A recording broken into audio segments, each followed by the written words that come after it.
and being able to have that discernment to know that if we discern all things through your word, that's where we find reality, and that's where we find the truth. So all things after your own counsel and for your own pleasure. And well, that 10/24 date is getting close. Right before the old selections there, right? Red and blue. So thought I'd come in, been doing things out here at the property, getting things done out here. Have thanks for coming in. Have 45 acres to still have to take care of after the land payments on. So it was up in town, really hot by the number. I think somebody said it was 105. So I didn't partake in the fourth, speaking of numbers, because independence from what? I don't know about that. Independence would be independent from the system, if you ask me. I thought independence from the queen. I don't know about that. Red and blue, you mix those together, you get blood related to the purple. See? The queen. So that happens to be this, supposedly it's a democracy, right? I thought it was a constitutional republic, but anyways, doesn't matter. Everything is subject to change, right? It says sorrows in his book, so expect an increasing in intensity by the word. So by the number or by the word, every jot and every tittle. So don't add or take away. Are we doing math here? No, there's no math going on. So, but thought I'd check in. Been super busy trying to make what time I have with what I got going on. And in life, difficult is the path, narrow is the way, and straight is the gate. Holy gosh, very few find that straight gate. So it's already chosen. You can have your name blotted out of that book if you add or take away, as he says. So be careful. Don't, yep, you could already be purchased, already bought, one-time purchase. So that's what it's about. It's about who he chose and vessels of mercy who will call out in that book of life, Lamb's book of life. And he says, if you add or take away, he'll blot your name out of that book of life. And then vessels of wrath fitted for destruction. Both of those from the foundation of the world, he already knew. He already chose. So can't change a goat into a sheep or a sheep into a goat. I don't do donkeys and elephants. Try the lamb. Try the Lamb of God. Stop playing this silly reindeer games with these people celebrating their holidays. God doesn't like celebration of self-independence. That sounds like idolatry to me. So, anyways, what are you guys up to? Difficult is the path in my life, as always. Don't get try so hard. How about that? Akon, remember that song? I try so hard. Yeah, I can't sing so, but anyways, just trying to make things work. Trying to make them work. Make sure that they're God's will. Let them be the wind in my sail. Make sure that I'm just the vessel. Make sure that I'm the building that ark, if you will. Trying to have that patience, agape, love, 2 John and 6, walk and follow in his commandments. So commands me. It's the commander of this ship. I'm a veteran, so I know how that works. don't like being a veteran, but it is what it is. Speaking of independence, how about want to be independent? How about bring all these troops home, America? Let's stop it with this nonsense, giving away all these. There's dying Americans in the streets of this country and children dying, and we're sending our money to other countries. Ridiculous. I rebuke this country and all its nonsense that we partake in 1,003 military bases and over what, 180 countries. Get out of here.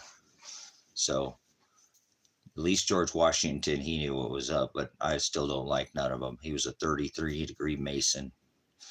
So the builders of this here freedom, there's no such thing as free. Everything has a price. Even my dad taught me that. So, but my Father, who's sovereign and writes all these things and chose from the foundation of the world who he chose as vessels of wrath and vessels of mercy. He's the only one that exists without darkness, is the only one that is pure light. The great I am. So I don't fall for these Masons. I don't fall for none of their silly changing of their froward, is what he would have said when he was here in the flesh. You're frowarding my agape, my law, my Shem. When I return, no one will know my Shem. No one will know my name. He's not talking about Jesus. Hallelujah. All glory to the anointed, the Christ, the Hamashiach, the anointed Christ Jesus. Call him by his translated name. So, anyways, I have to take up my cross. That's what it's what you do, right? No self idolatry. See, there's self-will, but there's no free will. So wait a minute. Nope. No such thing as free will. No such thing as luck. He knows where the dice will land, even if you stack the deck. Yeah, if you will, where the cards are going to fall, or the dice fall or land, if you will. So don't like to play games. It's not what we're here to do. We're here to deny self, take up our cross daily, hados, to be in the same narrow way.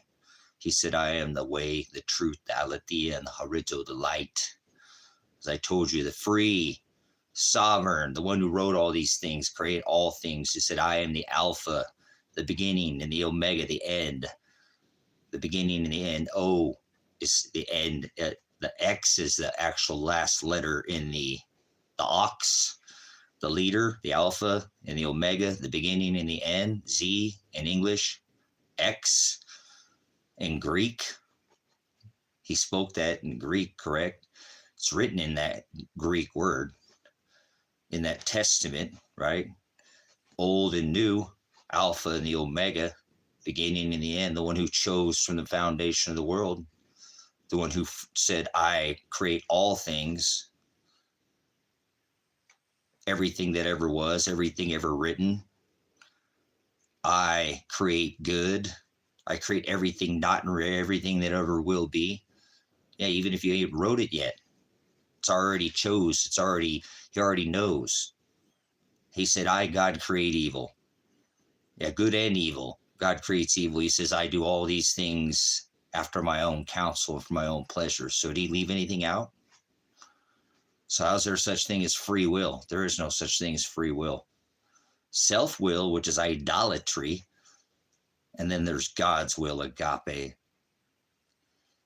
Shem, authority, love. 2 John and 6, that's the word described agape, and to love the Father is to follow after his commandments. Do what you're told. He's your Father, correct? Do we have any comments turned on? Maybe I'm not seeing anything. Do we have any comments turned on? Let's see. We got the live check. All right. Nobody's saying anything.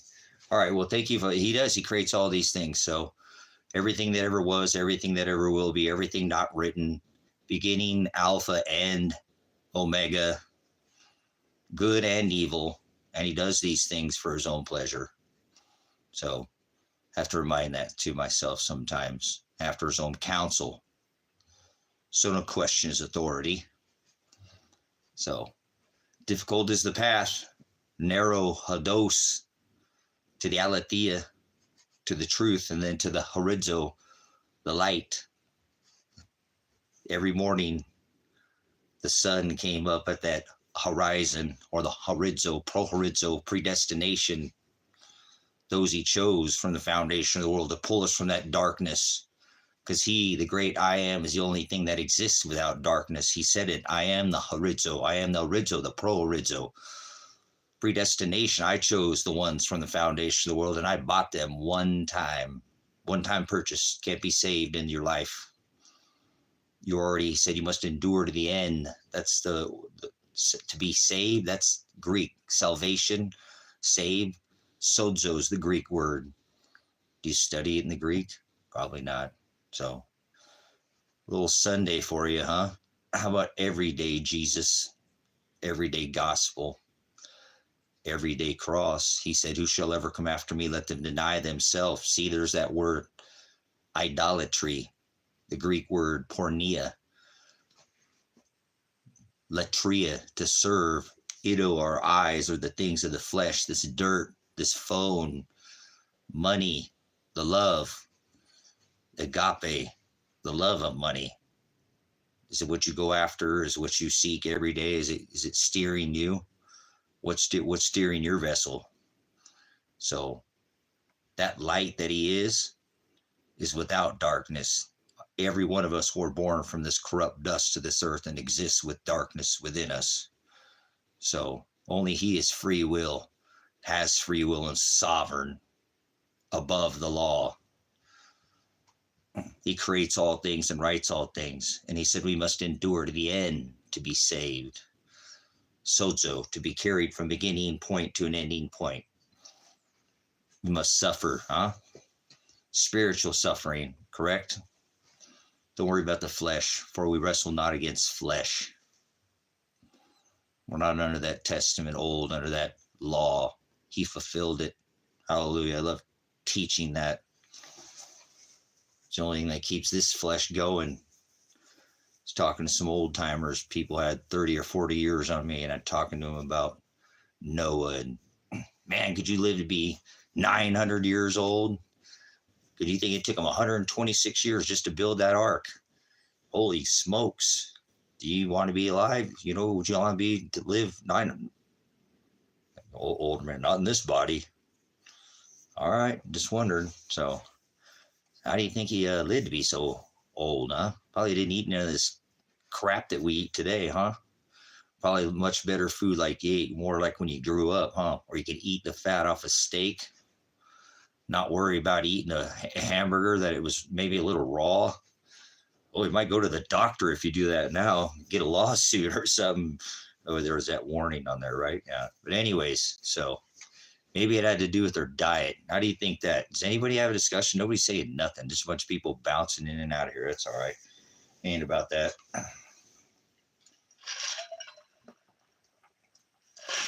It's all going by the number. I have to remind myself. So thank you, Father, for the beating and the blessings, right? Both. We're supposed to thank him for all things. Thank him for all things, not just when things are going good. Thank him for the bad things that beat the snot out of you. For the fiery trials he put you through. Maybe even if they're literal trials. But we won't all wait to do that later. Maybe I'll take a break. I'm trying, Ziggy. Trying to do what I can here. One day at a time by the number, right? One day closer to death. Remember Roger Waters said that on the Dark Side of the Moon? Was that on there? I think that was Dark Side. Or maybe that was Momentary Lapse of Reason. I don't know which one was it. But anyways, yes, Roger Waters. Yes, one day closer to getting out of this meat suit. And, yep, today was the day I spent the last couple of days out in that 100 and I don't know, a couple of people pulled up in their fancy vehicles and they'll have their old digital stuff. Said it was like 105, 102, 103. It kept telling me the temperature outside there. So it's pretty hot for a couple of days, but I'd spent nearly a week. How we doing? Thank you for coming in, Dima. Good to see you.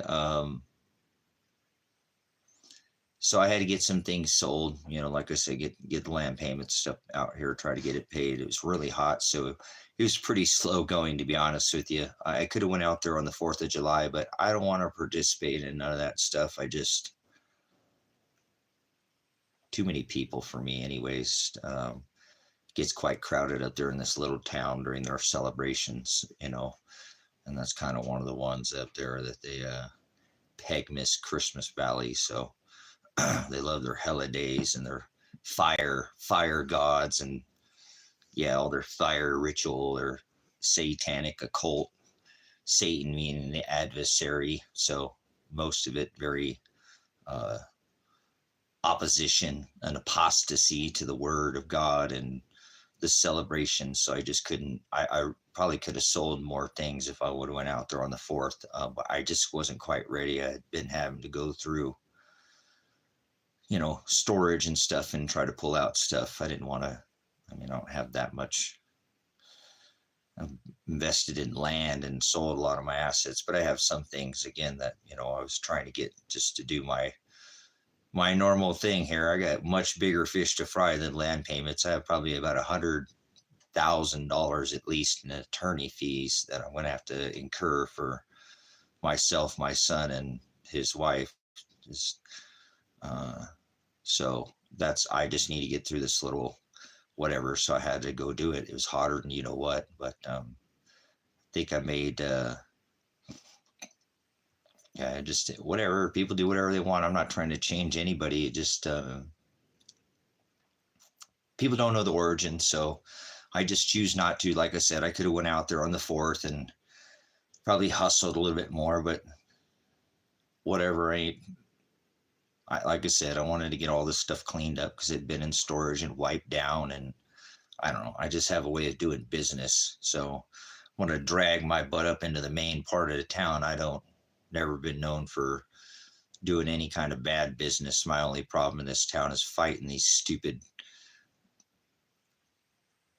whatever they are. They're ignorant to the law and what they're, like, I bet you, did any one of those people who come and raided and swatted my house know about the 180 hours that Elijah had already done? That he'd been double dipped in probation? Probably not one, probably not even one of them. So, whatever. God will judge me. I'll get through this somehow. If there's a will and it's his will, then there's the hados, a way. That means to be in the same narrow way. He will make a way. He's a way maker, and he always does. So sometimes I push and push and push and I push and I push and I push. I can make hundreds of calls. I can try everything and it'll go exactly like I tell you, the exact opposite. And people who are a witness came in here and watched me stream for almost 300 hours and it still ended up exactly like I said. It didn't matter all the effort, the hundreds of hours and probably hundreds of phone calls that's going to have to come up in my trial, and nothing, not a phone call until the day of, that they're shooting my house up with tear gas and shooting me in the face and shooting my son. Whatever, man. Talk about ignorance. So I said stupid, whatever. They just didn't know. I stand corrected, as you were.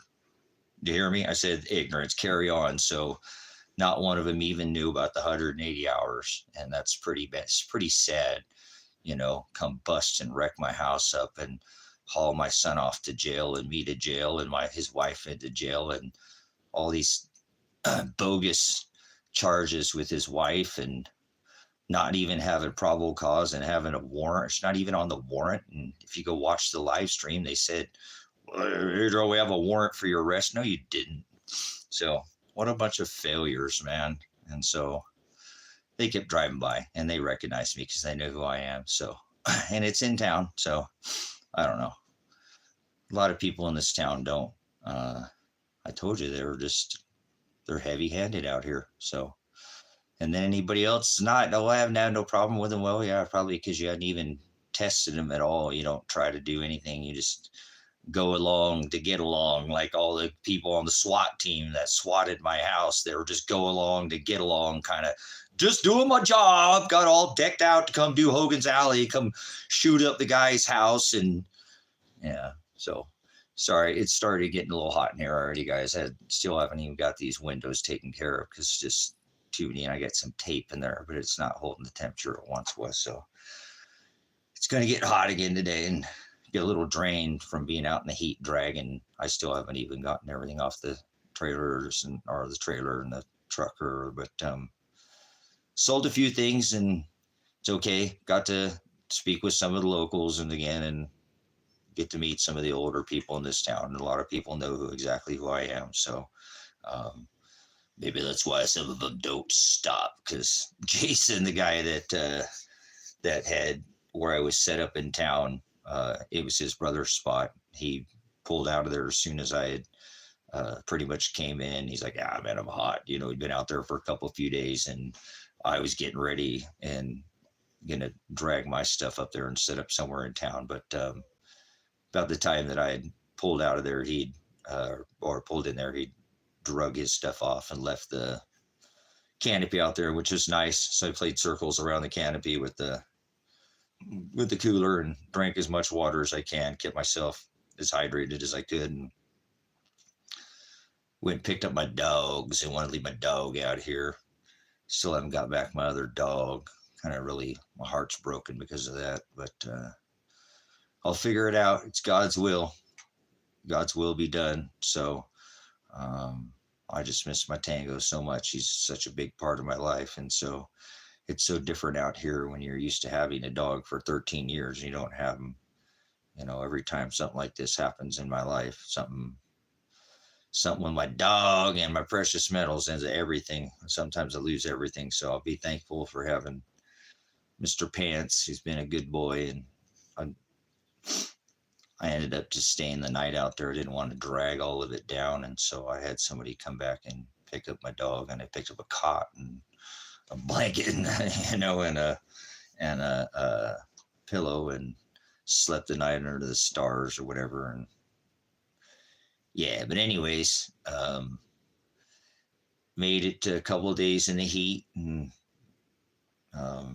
made a couple of sales. So I got at least a land payment paid or something.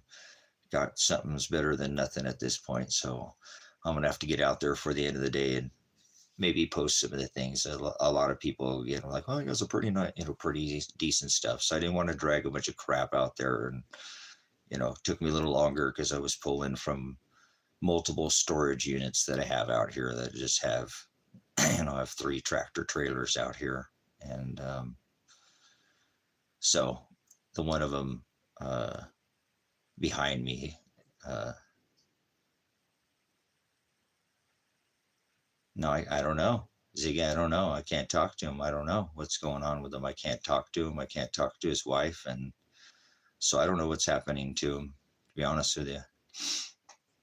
This is hard, man. The Most High really has me in a tough spot, He's all I had to talk to. I don't have anybody in my life except for him. He's the only person I had. So, and he was wanting to come out here and finally hang out with his mean old dad and deal with, just say, whatever, Dad, we'll just go out there and just not worry about it. And he'd be legit, make sure he's got his, whatever up to snuff. He's trying to get there, but he's been extorted by the system. So I don't know how he's doing, man. I know he's got to feel he's without his wife.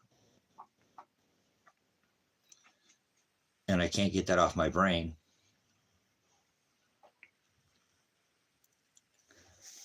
I think about it all the time.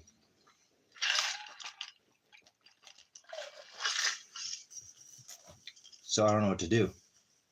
I got to keep going. But I don't know. I don't know how he's doing. I can't have any contact with him. So It's long drives to his court dates over here, 5-6 hour drives or something. Come over here with Dad. The only thing that's keeping me alive is this guy. But I miss my puppy too. Miss my Tuggy. He hung out with the dad. He was a good boy. He hung out under the truck. He don't like being on a leash, so he thinks he's doing something wrong when he was on lead, but he's not. He still hung out and was a good boy. So I love him.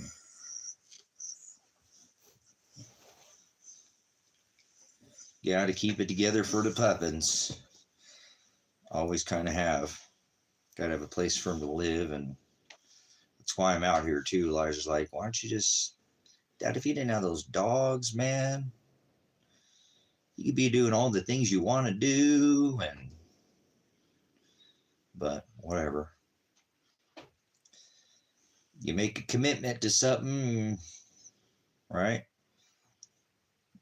You got to keep it. So the Most High, created my son. I'm just, just a maker between me and his mom. So I give glory to him, but I'm lucky to even have him. So I got to do what I got to do for him too. So, but I still have to have something in my life, Some people are totally cool with being just by themselves or whatever, but I was trying to build a community and do all that self-sufficiency thing and do all that, but that didn't work out like I thought. Life's not Burger King. Can't always have it your way. Huh, Mr. Pants.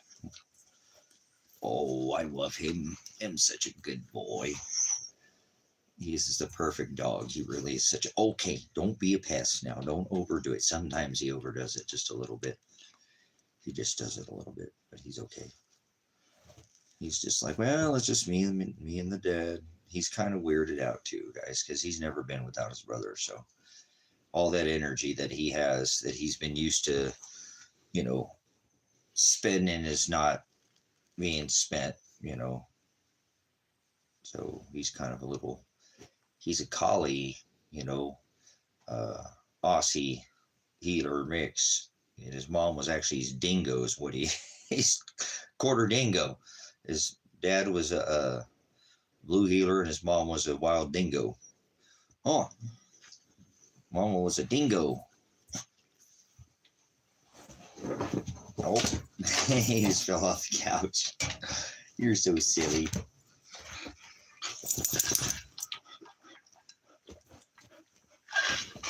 But anyways, I think about my son a lot, and I think about his wife a lot, and I hope they're doing okay, and I hope they are strong, and remember that we have this, all the evidence, and I've been working my tail off to, still try to get it out there. I don't want to overdo it. I mean, the numbers speak for themselves. The 180 hours is,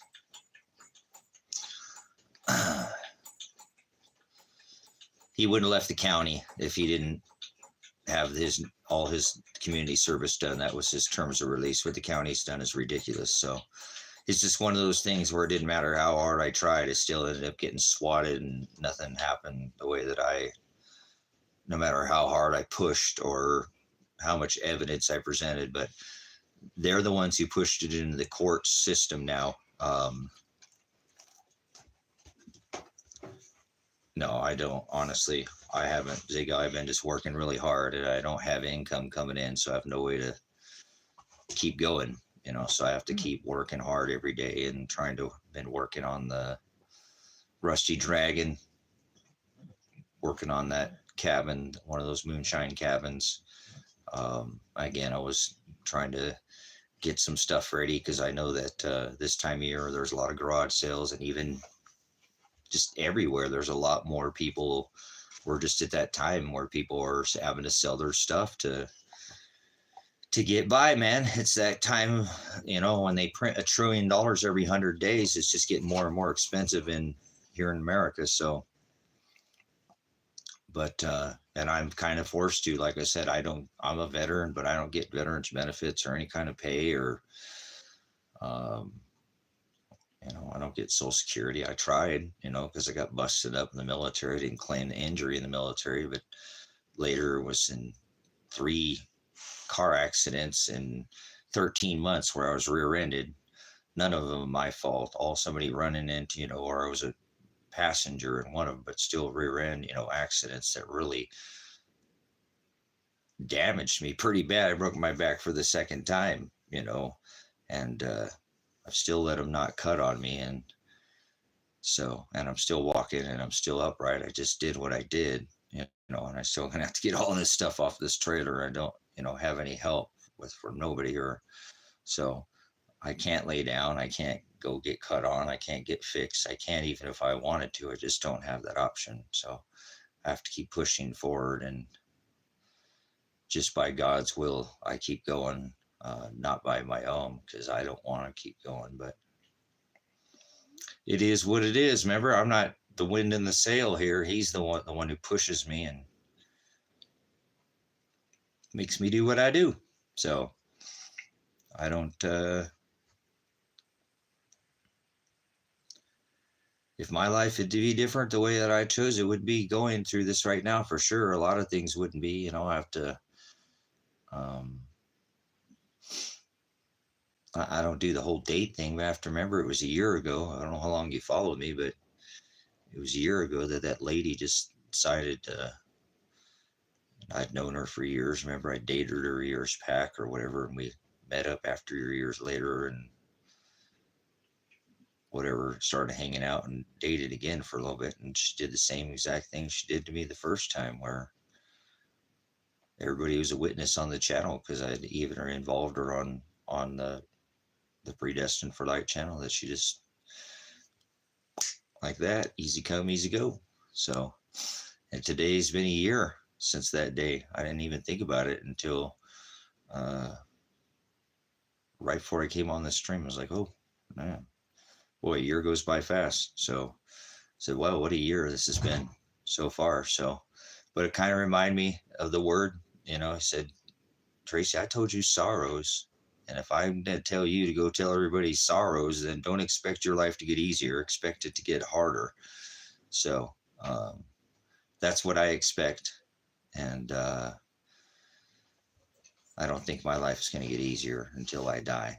I just don't think it's it's in the cards. See, he's the one, the keeper of the cards. He's the house, if you will. And he's the one who knows the way the cards will fall for me. So it doesn't matter how hard I can't stack the deck or do whatever.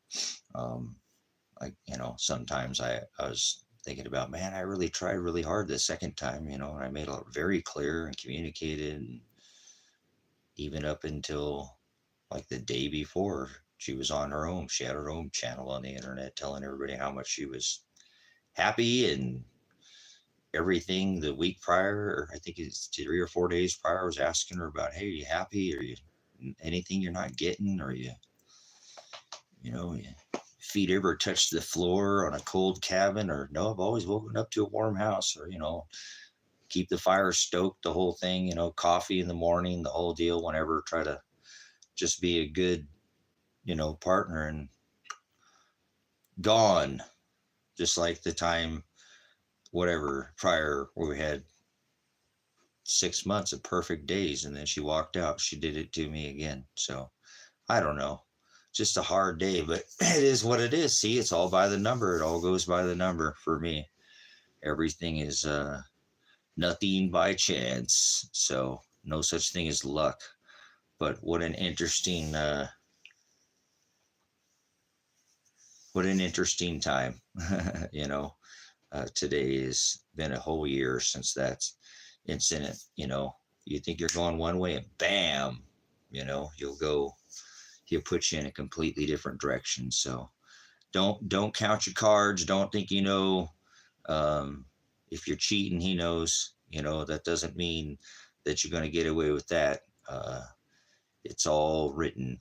You're just doing self-will, which is idolatry. So that's what I'm trying not to do. I'm trying to keep doing his will, keep standing against the opposition to the law, these things that are to God's law and stand up for it. And there's a price that I'm paying for it, but it is what it is. And so is my son. And, it reminds me of the book of Matthew that I talk about, Matthew 10:34-39, where he says, I come to separate a son from his father. So, and in this case, it's not the same verse, and I don't want to sit there and pervert it or forward it and twist it or make it my own, but that's talking about where one believes and the other does not. That's the sword of division that he says that he comes to bring. He says, do not think that I came to bring peace on this earth. I came to bring a sword of division that will divide a household where one believes and the other does not. And that's what that sword of division is. It says that it will separate a son from his father, a mother from her daughter, a mother-in-law from her daughter-in-law. It's a man's enemies to be the one of his own household, right? So, but it does remind me that in these times there will be a separation. So, every day I have to try to mend the pieces,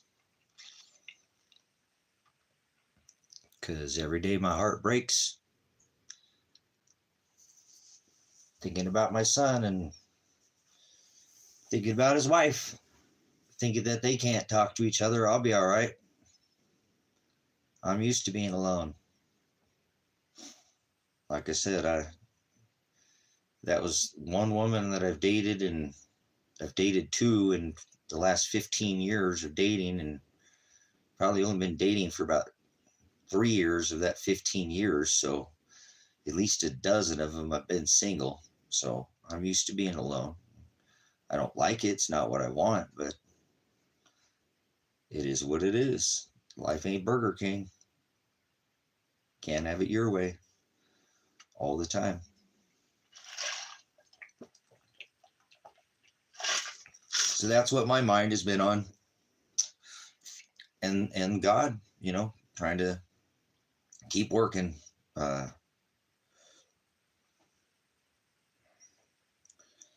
Yeah, it is. Well, he's all I have. My son's all I got. I don't have anybody else. I don't have friends. I've never kept up with anybody from high school or when I was younger. Or I don't, my blood, they don't, I've always been the definite black sheep of the family. And I give that name kind of because I think I do the opposite of what my family does. Not blood, my blood, not my family. My family is my brothers and my sisters and my mother and my father, who's inside of me, not in the sky. And so I have to deal with that. And yeah, but I try to remind myself, I was telling myself, because I was having a difficult time. I'm just beat from the sun. It's been 105 degrees out, and I was out there for 2 days, and then near a week prior in the heat, getting everything ready and loaded up and cleaned and ready to go to try to get sold. And so been a long week, being in the sun all week and getting everything staged up to load on the trailer and moving things around in storage. And storage units are hot, and storage boxes in the desert are hot. Imagine what temperature is hotter inside some of those storage units. So it's just, like I said, I was just a little beat, but he gives me strength every day to just keep going, and one foot at a time. I'm a soldier, so I know what it's like to literally just take one step at a time.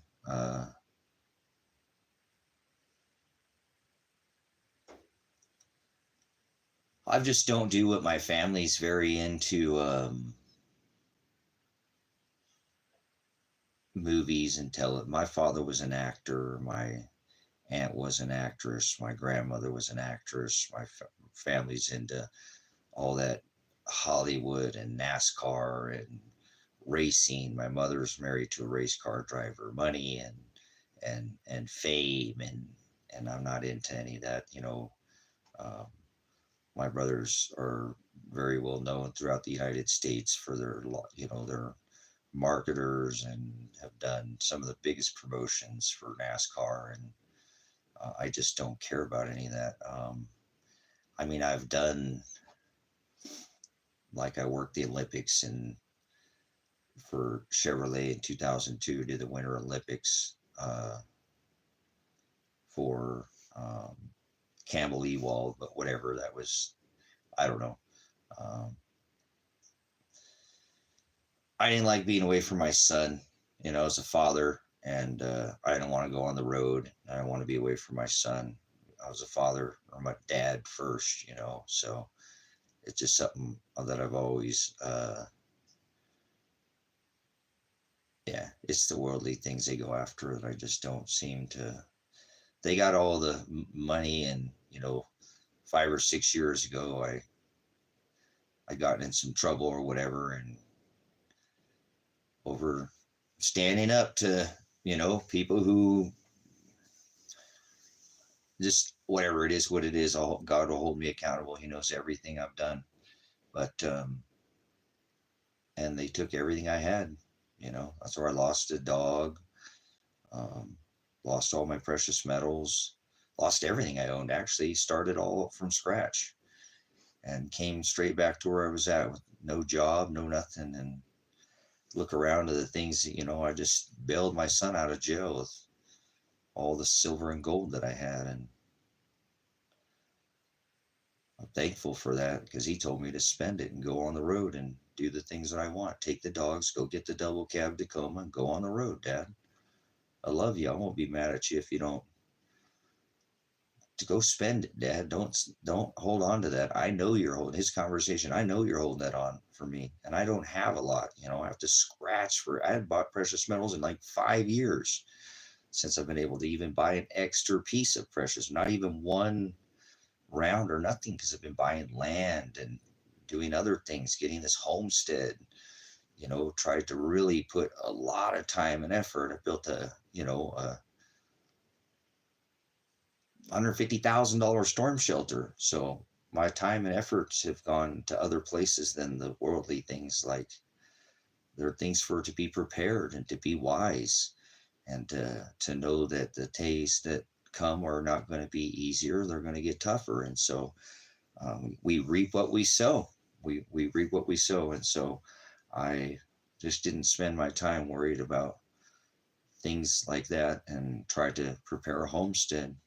If you follow my channel, I was really big on trying to build a community of people who wanted to get a zero cost to life living lifestyle, where you don't need to go to a Walmart ever again. You don't need any of those things. You don't have to go to you still could. You can keep 1 foot in the system, 1 foot out of the system. Never said anybody had to check completely out of the system. I was actually taught on this channel for some time, and other channels about, I think of I've done preparedness on this platform for at least 10 years, videos that you go back and find old channels of me doing this. Preparedness is one thing that I've always done. It's just a lifestyle. So maybe that's why my family don't get me.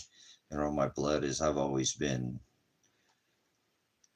thinking about where you can put your treasure here up on this earth, or you can put it, in, you can put it in heaven. You can put it, where you're going to be after you die. You can't have both, though. He pours out a just measure, though, when he returns. So I need to just keep reminding myself of these things that, yeah, he doesn't give us all the same measure. One person coming out to the dunes out here, they got a $500,000 outfit. Whoa, half of that would, change my life, and these people got sets of these things and stuff, but I don't, whatever, it is what it is.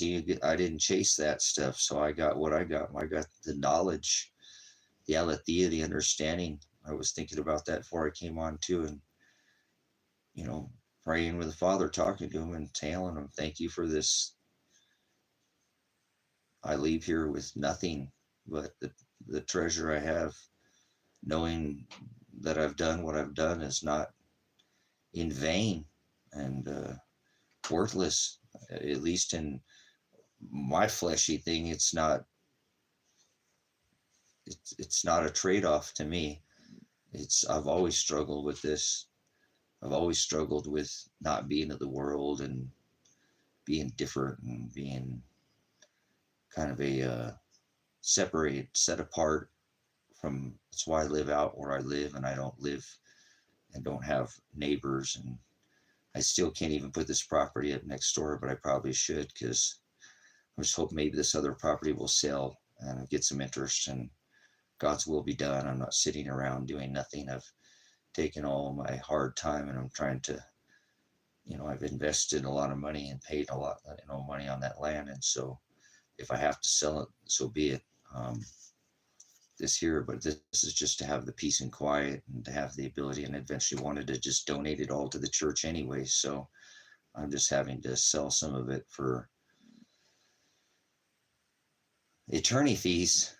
But we'll see, to be honest with you, I'm like day 38 from being out of jail, and they still haven't given me legal counsel. They kept me in jail for 14 days. 14 days, that's illegal. You can't do that. That's 7 days more proof of my, my board up there, the targeting thing. So I know the fight that I fight is bigger. It's not about me. It's not about the flesh. I wrestle not against that. I try not to, even though I'm separated from my son and he's separated from his wife right now. I know it's God's will, and I hope they just keep reminding themselves of that, and it gives them that still and calmness so they can breathe. Because it's a pain. It's a different kind of pain. You know what I'm saying?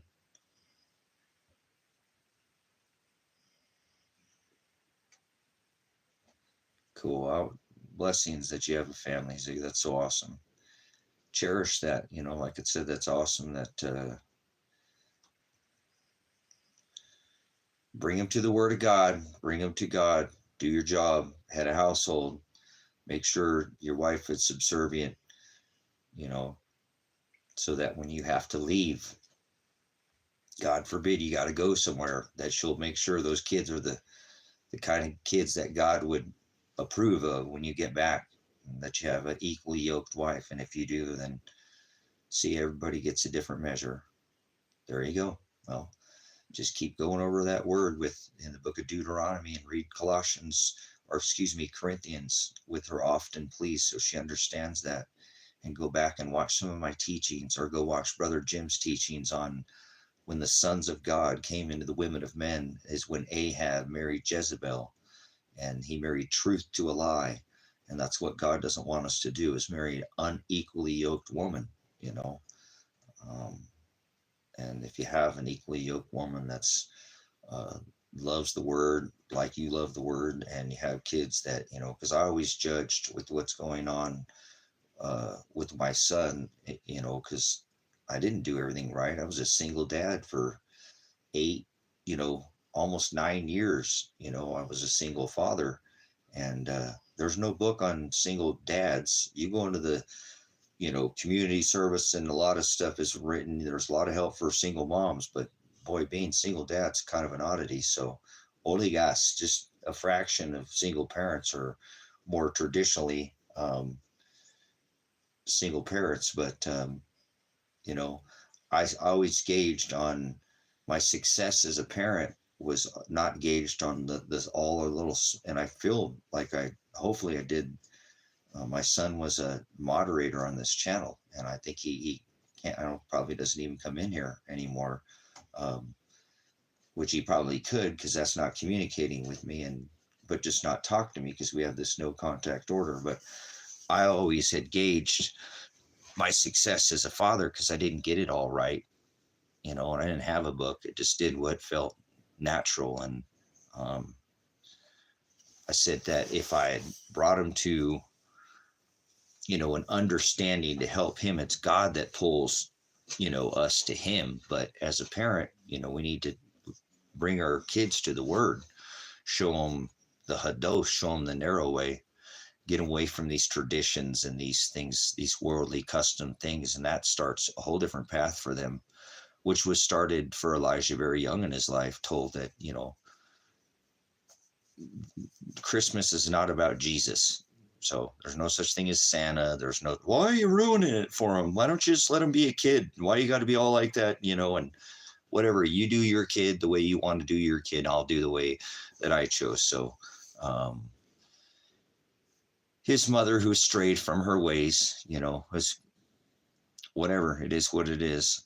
She knew that too when I was very young. No vaccinations, no holidays. We still did some of them, which isn't the best thing, but eventually strayed away from getting, no, my son doesn't celebrate any holidays. He doesn't. So that's where I gauge my success as a parent, because everything else is irrelevant. You know, Tracy, did you bring your son to an understanding of these? The word is not some religion, and, you know, and then I think the father will look at me and say, okay, well,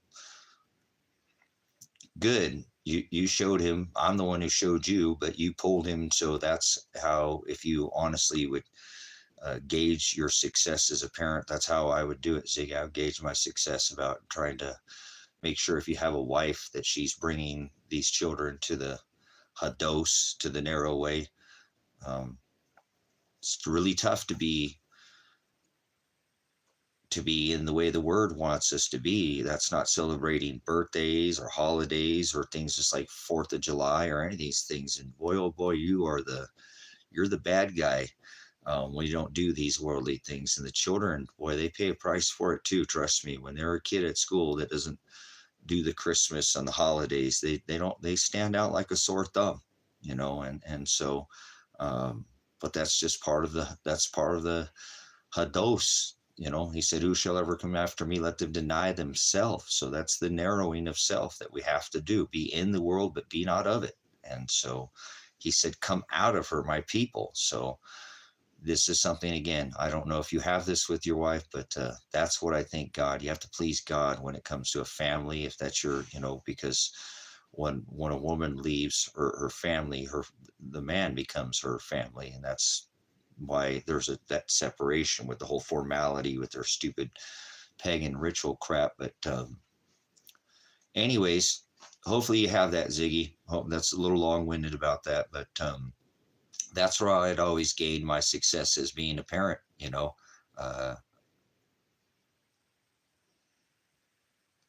Cool. That's a big thing in a relationship a lot, Ziggy, is to where the discipline comes from, especially with traditional, and you want to be very formal, and you have to be very careful this day and age, because it's not like, man, I used to get my butt beat. I mean, I would get my butt beat in public. I mean, bad, whooped in public, because I do stupid stuff like hiding under the clothes racks and wake my mom and dad be screaming for me, freaking out. And I'm like, so I would get my butt beat in public bad. And so you can't do that now. Boy, somebody call the cops on you for doing anything. There's no punishment, no corporal punishment in public. People are just really bad about it. So I know, and they teach them in school. Oh, if your parents touch you, call DHS, they're beating the crap out of you. You ever heard of parental abuse?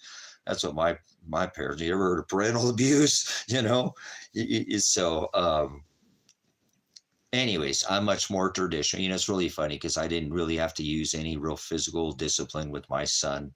He didn't, you know, when he was young, I smacked his hand because I didn't want to put up all the little trinkets and trash or whatever, all that stupid antiques that I'd collected at the time. Just a house full of them. Look, it was horrible. God, thank gosh, I don't have my house like that, like Crafter's Alley. But he didn't need that. There was other ways to discipline my son that worked for him. You know, but back in the day, it was something that was accepted, and not into any form of real. I mean, you can.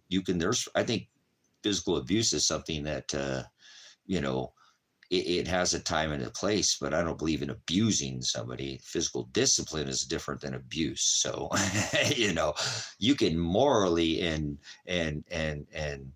mentally abuse somebody and it be worse too. Don't think just by laying hands on somebody that's too. So, but anyways, I know that fine line that we walk on this day and age, because it's so hard. How do you instill the right amount of physical discipline, and then can you do it in public, or if you do it, they're going to go to their teacher or say something, and it's hard. And then I know that the kids this day and age, they're not stupid. They're pretty smart, they're kids, so they'll always adapt, and they're just so resilient that they learn how to pull us against each other, so that's not uncommon. That's been happening since the beginning of mom. But that's good that you have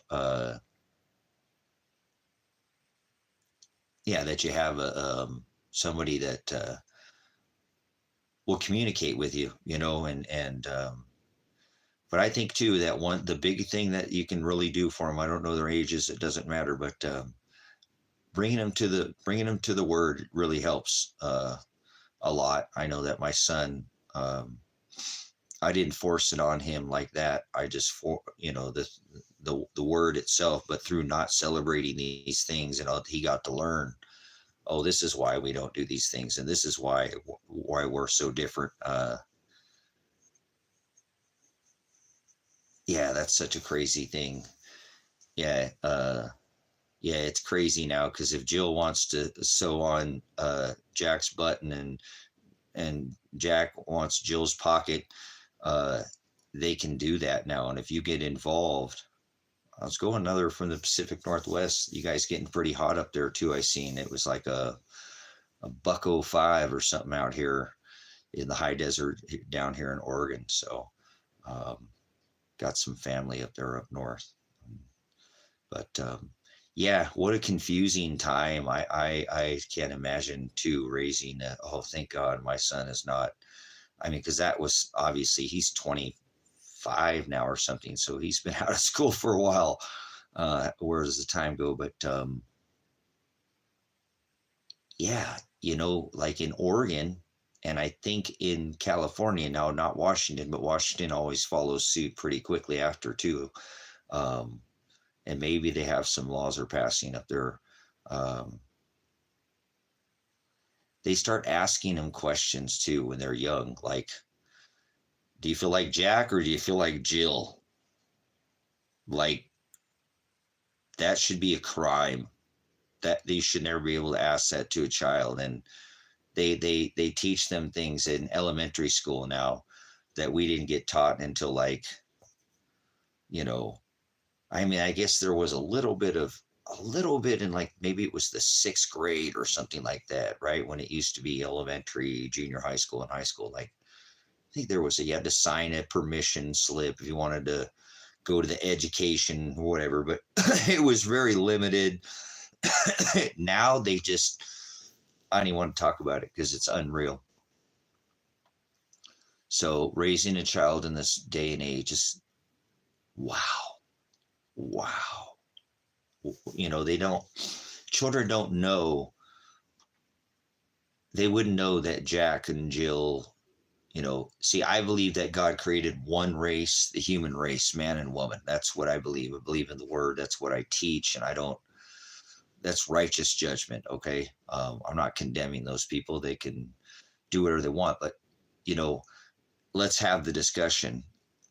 Let's be real about it if you want to be real about it, because I've had this discussion, and maybe I should write a blog about this or something. I blog about it because you'd say about it, the separate on the subject, how this all really started. Because if you remember, at one point in time, public display of affection, see, I'm kind of old, see, it's, that was frowned on in public. That wasn't something even a man and a woman were supposed to be doing. Children were not supposed to see that. And every once in a while, they might have heard something in the bedroom, but I'm saying, it's not something they should see or even really hear. And this is where this led to. And I don't care what anybody says. I've studied this, and I just, because I pay attention to the details, I see how this all got started. See, public display of affection was one thing, and it was frowned on in society, and it's still in the 70s. Do you understand that the reason why that is it was frowned upon. Okay, so you see what I'm seeing, Nemo. Now watch. So keep this in mind. Keep this in mind. So public display, I'm talking about a woman and a man kissing in public, was something that, hey, get a hotel room. You know, that's not, they don't. Now, keep in mind, this started with, because what happens behind closed doors or doors in this term was called a closet. That stuff was supposed to be left in the closet and not supposed to come out of the closet. That term, guys, that term, if you're old as me, you'll go, oh, crap. That term is really, now it started with man. Started with man, because there was some, these things have always gone on. Don't think that this hasn't been around since thousands of years. Rome, hello. You know, man on beast, man on woman, woman on woman, Christmas, the orgy, sex, biscuit, transgender orgy, Jesus, biscuit ritual called Catholicism, crackers and grape juice. This has been around. But in this age, in this time, this was frowned upon in society. You go through the 20s and the 30s and the 40s and the 50s, the people weren't out in public kissing, sucking face. If it was an oddity, and it was not looked at as approved by society, and that's called cult of personality. Things change. That's what that song is about, right? Cultures change. It's acceptable or it's not. So, but it starts like this. It starts with man. Now, trust me, this is how it starts. This is crazy. I stumbled upon this, and I've done blogs on this before, on guys asking their girlfriend or their wife to have their friend come over and do some paper cutouts with them, do some scissor cutouts, follow me on this. This is an adult only stream, so we shouldn't have any ears in here that shouldn't be able to remember. If you're old enough, I don't know if your age, you'll go, wait a minute, I see this guy's onto something. Yeah, that's how it started, because that has always gone on since the beginning of time. But what you do when you're 18 and you're an adult is your own decision, right? Right? Okay, so then you're old enough to know what I'm talking about then, Martello. You'd be able to catch on to this and go, holy crap, he's right. So at one time, it was frowned on. What people did in their own houses and their own closets was their own business. We don't care. I was in the military in 91, and they called it don't ask, don't tell. Okay? Yeah, I've been trying to get the bills paid. Mouse, I have been doing some yard sales. I'm burnt to crisp. So, but this is how it goes. Thanks for coming in again. Appreciate you always coming in here. We started, the guys, we're asking our lady friends, our wives, being like, hey, honey, will you have your friend over and have some paper cutouts? You guys could have a paper scissor cutout party. And I'd like to watch, if I could. I mean, I really like when you guys do those paper cutouts things, with the scissor deal. And she's like, well, no, and like, well, come on, honey. And she's like, well, if you'll try some of that kielbasa sausage. And you're like, oh, no, I don't eat sausage. Sorry, I don't eat pork. I don't do pork. I'm not into pork. It's not a religious thing. Well, honey, I'm not going to have a paper scissor cutout party if you're not willing to try the sausage.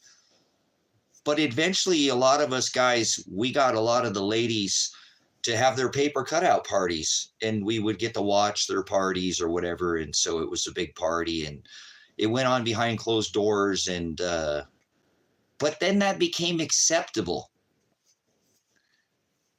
This became acceptable, Martello. Wasn't it okay for girls to have their paper cutout parties, but guys couldn't have no sausage parties, right?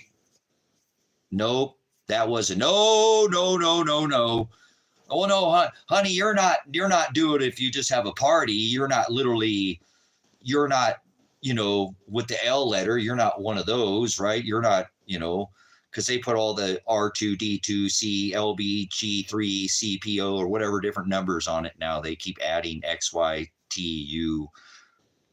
What? But anyways, so follow me. This starts being acceptable for men to allow women to have paper cutout parties. So we are to blame as men, I believe, to push that on our women, that it was acceptable. Again, now this went on behind closed doors, keep in mind. And so this really wasn't, but then you started remembering that people started coming out of their, like, look, however you sell your house or whatever, we don't care how you just keep your listing to yourself. I don't know how many walk-in closets you got. Okay. Keep it in the closet, keep your door shut. Don't, please. We don't want to see that because one, it's not acceptable for society, and definitely children are not supposed to be seeing this thing. So if you're following me, this is how it happened. Guys started pushing for the paper cutout party. And if you know the term scissoring party, you know what I'm talking about, then, that's how it got started, guys. And then the next thing you know, well, if it's acceptable for that, because how many years was it? Probably for a whole decade or two. It was a decade. It was very okay for a woman. You know what I'm saying? It was okay for a woman to do that. And she hadn't gone to that other dark side. You got it, what I'm saying. She hadn't gone to the dark side. Well, no, she just had a little party and they were experienced. It was just a little smooch. It was nothing serious, right? What? Yeah.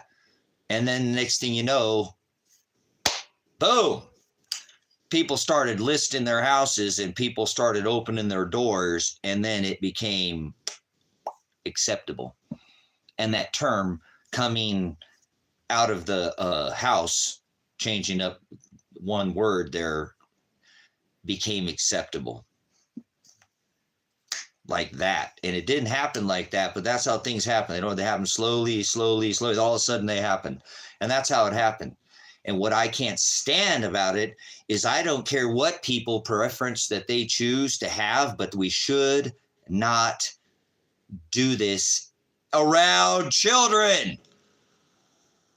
They can make that decision when they're 18 years old, but until then, they're a minor and they're a child and they don't need to be seeing this crap. And now they've got these clowns reading to them in libraries. Yes, Baal. Remember, the Satan is both man, beast, and woman. Transgender. Satan is trans. Circus show in libraries now, guys. Evolving. I think we've reached a pinnacle where can you get any, I don't know, man. Are they going to introduce beasts to children next or something? This is sickening how far it's come. It's acceptable. And now they ask them, hey, Jill, you feel like Jack's pocket or Jack's button? And Jill, Jack, you want her pocket? We can have them sewn on. We can switch them for you. When you make that kind of permanent thing, that is something you make at 18 years old, not as a child. You want to take Jack's button and sew on her pocket, Jack, that's fine. Do it at 18, not as a child. This is insane. In the state that I live in, if your child is trying to transition from Jack to Jill or Jill to Jack and you get involved in it while they're in public schools, they can put you in jail. Tell me we have de-evolved. He says you'd be better to have a millstone tied around your neck and to be cast into the sea than to hurt one hair on my sons of God, children, on one of my children's head. And that's even the innocence.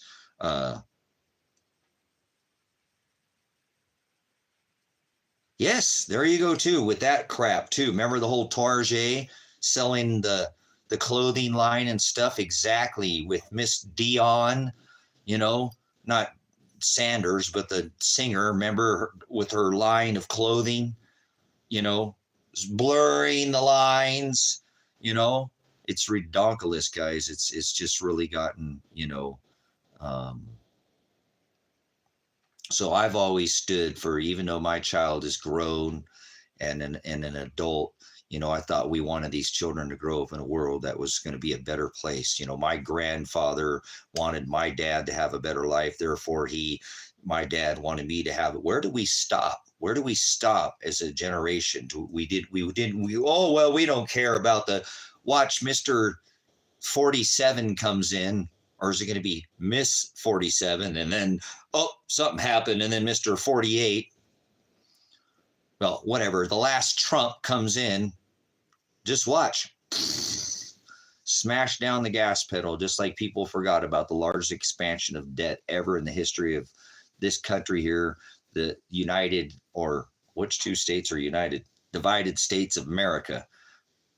Smashing down on the gas pedal, which spends the future money for the children in the future. Their money, their future's gone. It's already spent. We already got stimulus checks and now wars, and Ukraine got $200 billion. We got dying children in America and dying veterans.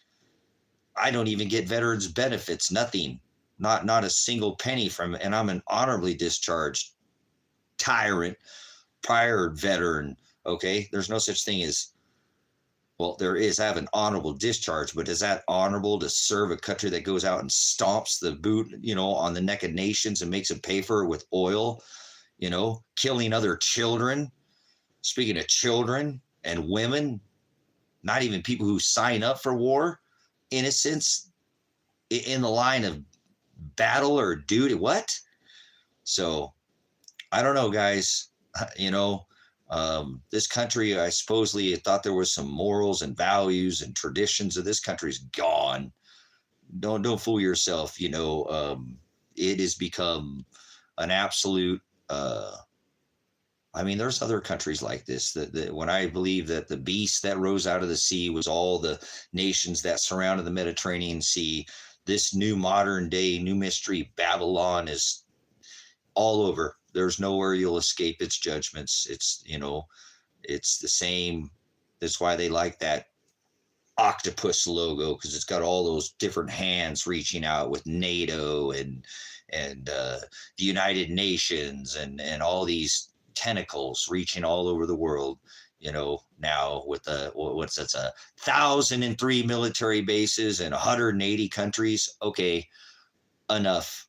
I think we've just gone out and spread our boot on the neck of almost every nation around the world, haven't we, by now? Yep. Forcing everybody since 1973 to pay for we're going to reprice all oil from the OPEC nations with the US dollar, and you're going to pay for it whether you like it or not. We're going to get a fraction of your money all over the world, allowing this country to continue to do it. See, spending is the problem that I have. They're spending $1 trillion every 100 days in this country right now. This is the children's future that is being blown. I try to explain this to people because they're such political idiots is what they are. Political ignorance is what they are. Just because I bring up a president's name doesn't mean I'm being political. Stop with I'm going to cancel culture, that word, political. There's no such thing as political. It's called history. It's being made every day. What are you doing about it? Anything, or just standing, oh, I don't want to talk about the weather because that's political. What? People have been polarized. But I'm telling you, you know, Mr. Vomit, remember that one? Mr. 44? You know, when he took office, all the other presidents combined, or was it over 200 some, you know, years or whatever, how many presidents, 43 consecutive presidents, did not spend a total of, what was it? It was $9 trillion when he took office. He left, the national debt was $19 trillion. So he spent more than doubled the national debt in 8 years of all the presidents combined. Can you wrap your brain around $1 trillion? If I paid you back $1 million every day, it would take me over 360,000 years to pay you off No, that's no. No, no, no, no. You don't. I could stack dollar bills end on end like this and go back and forth to the moon 4 times. That's $1 trillion, and they're spending that every 100 days. What does that have to do? Well, remember Mr. Greatest Jab ever, the creator of the jab, solicited the American public for $2.2 trillion to create the creator of the greatest jab ever, right? The number one earnings, have you forgotten? In 2020, Pfizer, Johnson Johnson, Moderna, all his buddies at the Koch brother, all the paper products, clamshells, gloves, masks, the whole setup. Yeah. The whole, what was it? The pandemic. Yeah. What was the other, how much was it? He spent, how much? He spent more money than Obama did. No, Trump did not. Yes, he did. He spent $8.8 trillion. Well, you just said Obama spent $10 trillion and he only spent 8.8. You don't do very good math, do you? He was only in for 4 years. He spent way more money than Obama did in less time. And now Mr. Biden is doing the same thing, the actor. I'm just tired of this whole stupid, they just went full Monty with these, something's wrong. Nothing's wrong with Biden other than he can't keep his nose or his hands to himself. He's an excellent actor, so I don't want to hear it. He's just as good as actor as, you're fired. Remember The Apprentice? You got your own TV show. The actor, they're all a bunch of actors. And you're acting the fool if you go to participate in this system any longer. Going around using this 1,003 military bases, in 180 countries, using the, commander in chief, a little mass murder for hire, pay. Oh, well, he didn't take his salary. He still was the mass murderer. And was he red or is he blue? A Democrat? Oh, Democrat or a Republican? Oh, what is he? Okay. So see, I'm not voting for a donkey or an elephant. Okay. It's irrelevant.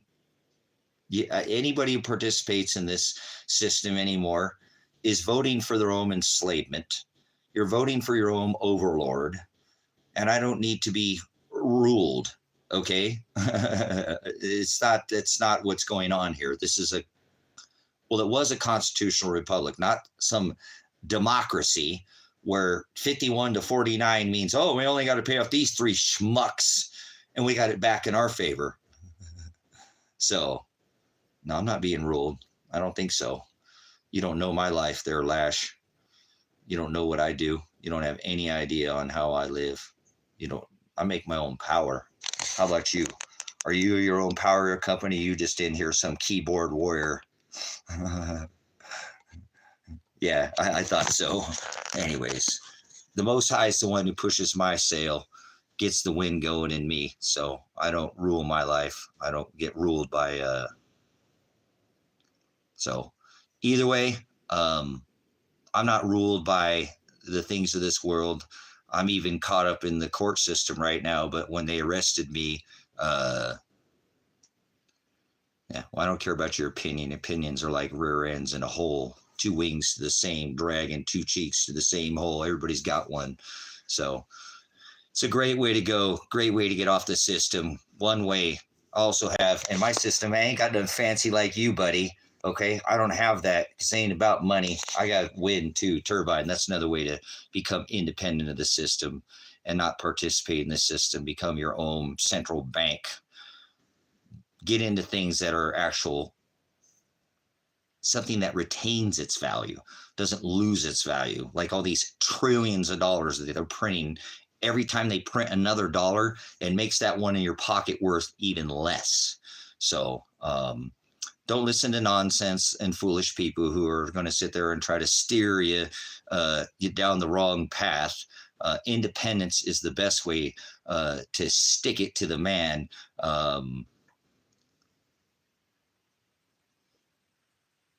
Yeah, cool. Well, there's solar's changed. So they got solar now that's got 2-sided solar panels. They've got these crystal things that their solar's changed a lot. You need to get back into the solar. If you had money, there's solar is just one way.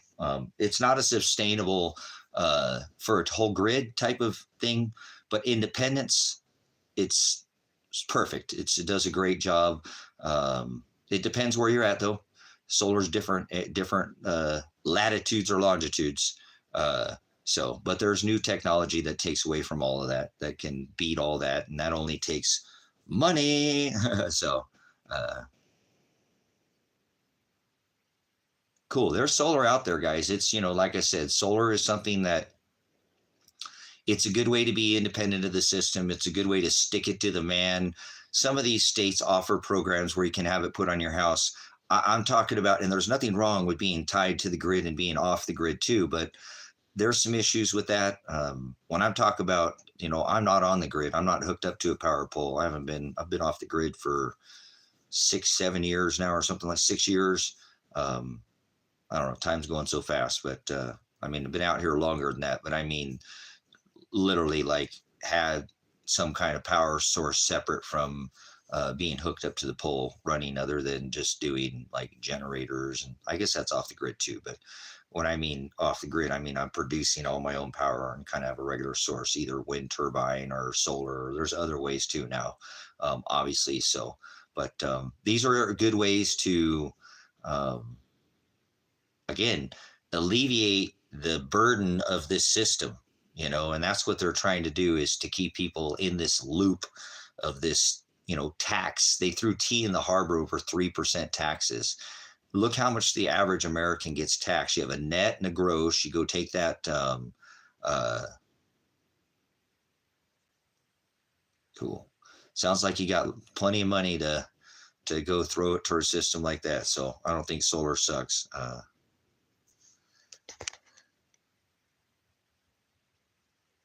Available is free from the state through whatever act the state needs to supply you with free solar.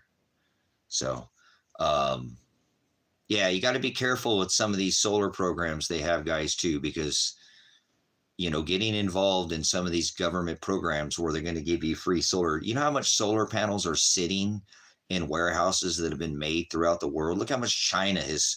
They've more than doubled their solar. My son did a report on silver back in high school, and he's 25 now, so maybe 10 years ago.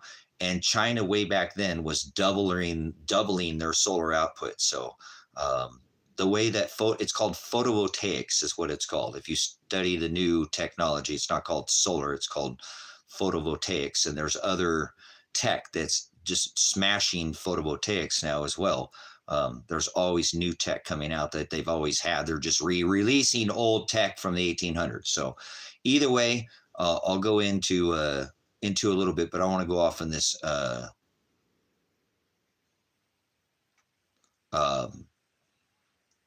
Yeah. If you don't do it yourself, thank you, Lash. They'll stick it to you guys. That's not, you don't want to be tied up in that system. And I don't think that system will work when the grid goes down.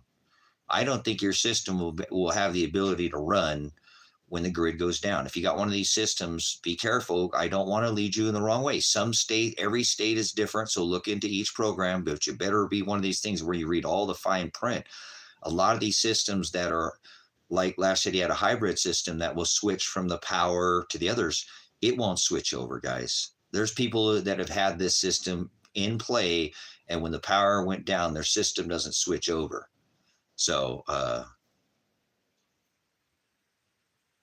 there you go. There's ways to do it yourself, and look into the tech right now, guys, because like I said, something that sat in a warehouse, it doesn't go bad. That silver's not going to go bad sitting in that panel. That panel sits in the sun. It gets used. It starts using up some of the, there's different tech in there. I don't want to get all crazy with the tech talk on this, but the modern day photovoltaics, it's basically double the amount of silver, which silver is the most conductive metal on the planet. Yes, that's right. It's the most conductive, the most reflective. Copper second, gold is third.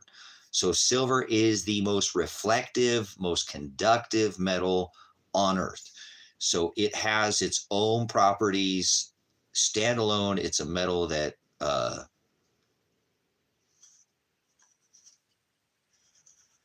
thank you so much, Mouse. I agree with that. I don't do the red or blue. They're just here to underline thing.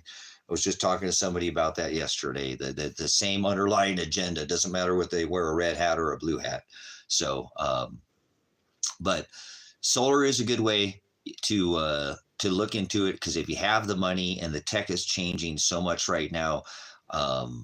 You see what Lash said. He said something about had a quote for almost 100 grand, did it himself, which is things you can do. These, and I don't even,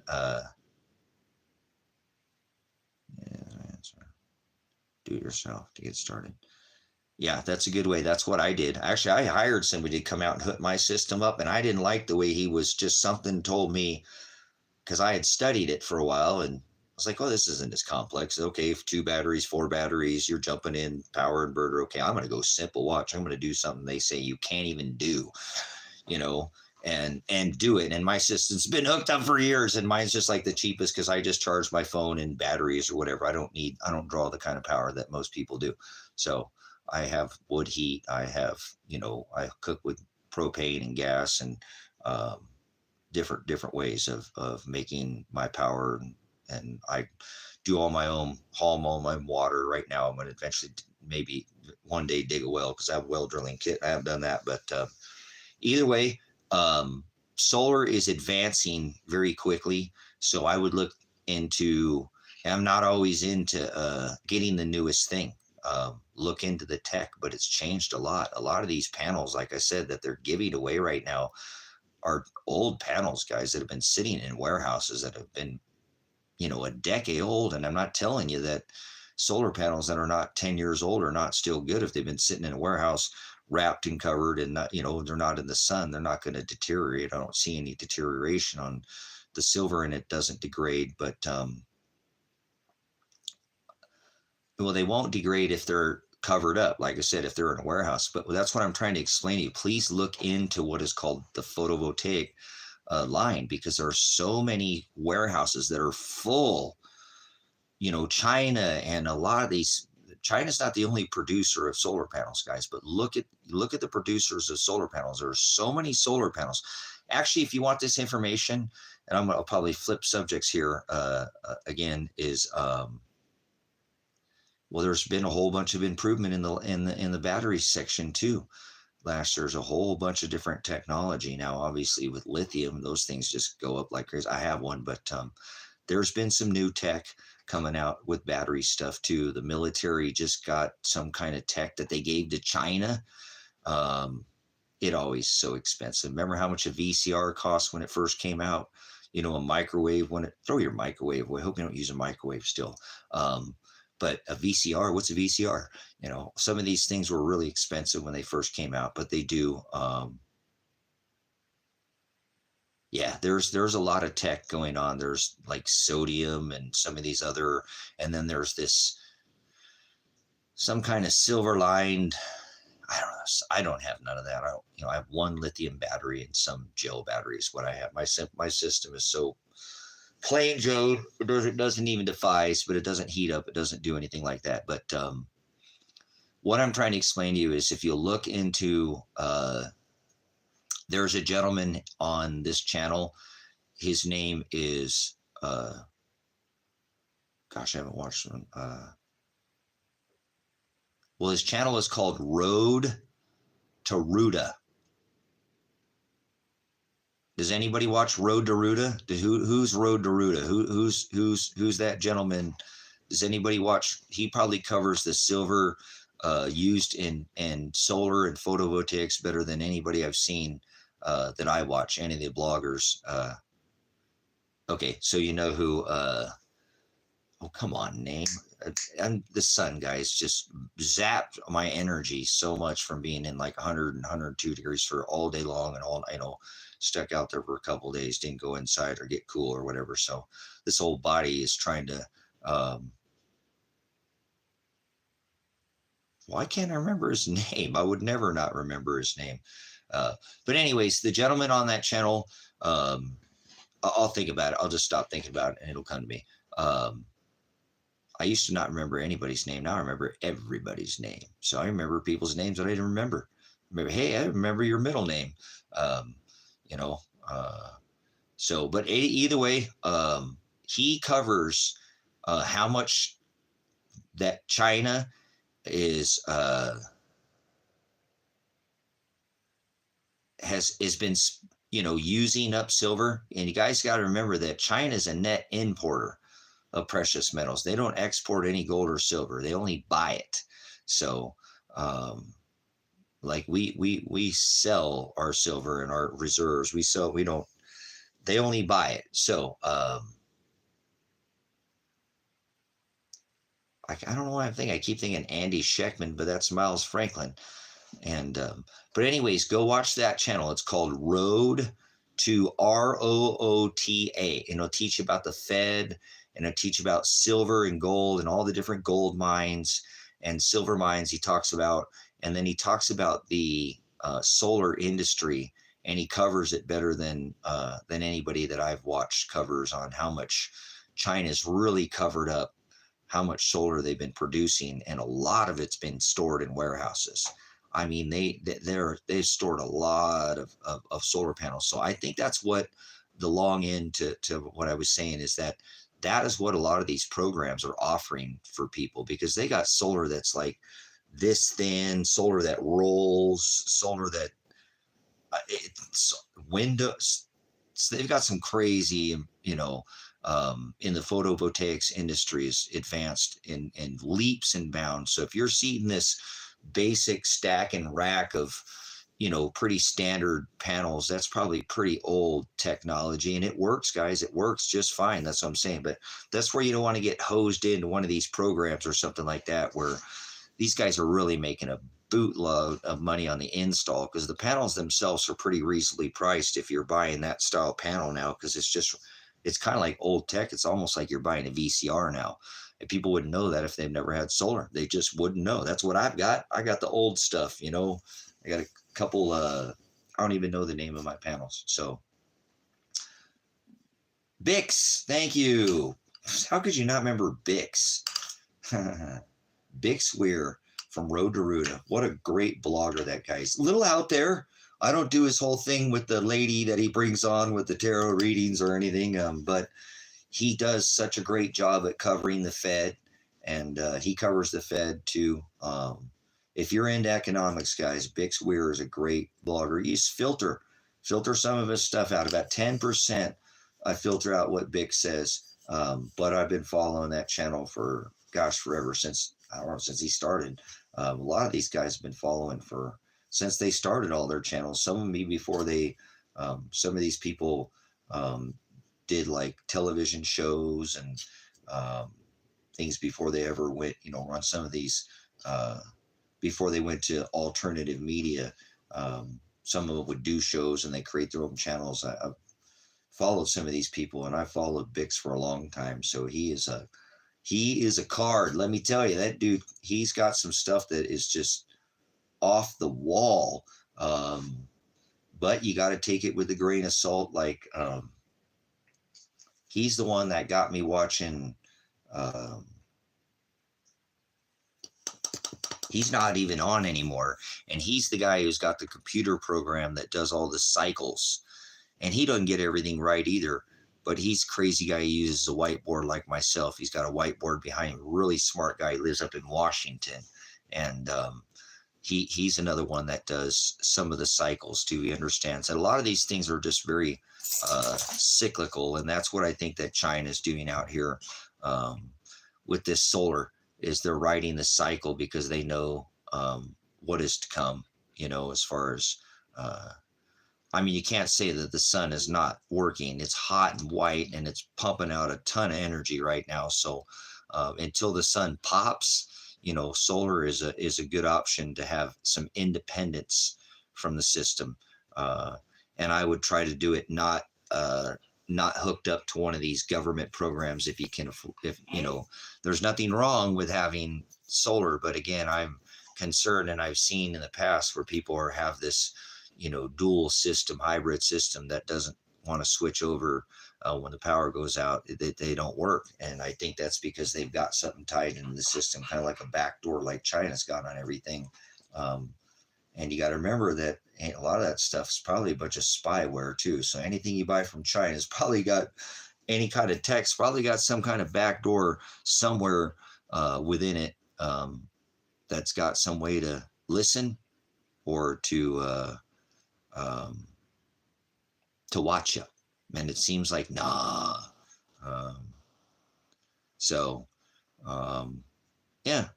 How we doing, Keely? Been busy trying to get the land payments paid. So can't sit around and do nothing. Been drained myself, working myself to death for the last week out here in the hot heat, trying to get garage sale stuff. And I probably should have headed out there on the 4th of July, but I don't do holidays. So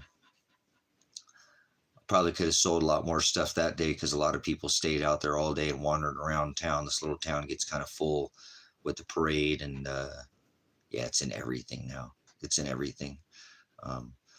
It won't be too much longer before they'll make the switch. I already talked about it. I think this country's already been, my dad warned me about being overthrown by them in the 80s, and China was nothing in the 80s.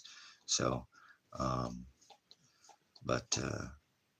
so yeah, out here been trying to set out 2 days in the,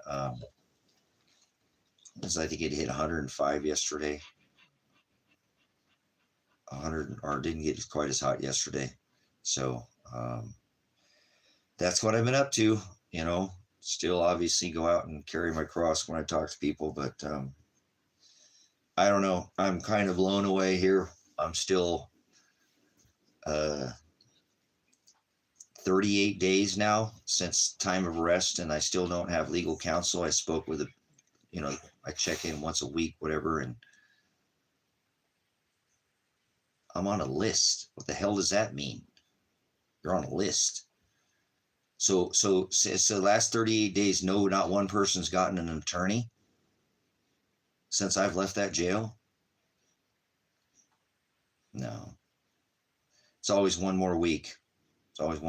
So I guess I got to go drive a couple hours or a few hours to get them or something. I don't know. Maybe this week, we'll see. So no, that's why I'm just in, I have to be honest, I'm just in pieces. I'm just back out here, and I just no contact with the world, you know, I just know it's God beating the crap out of me. So, like I said, every day I have to pick up my shattered pieces of my heart, knowing that my son and his wife can't talk to each other, just hoping that they know that it's God's will that's being done. It's bigger than them, and that, well,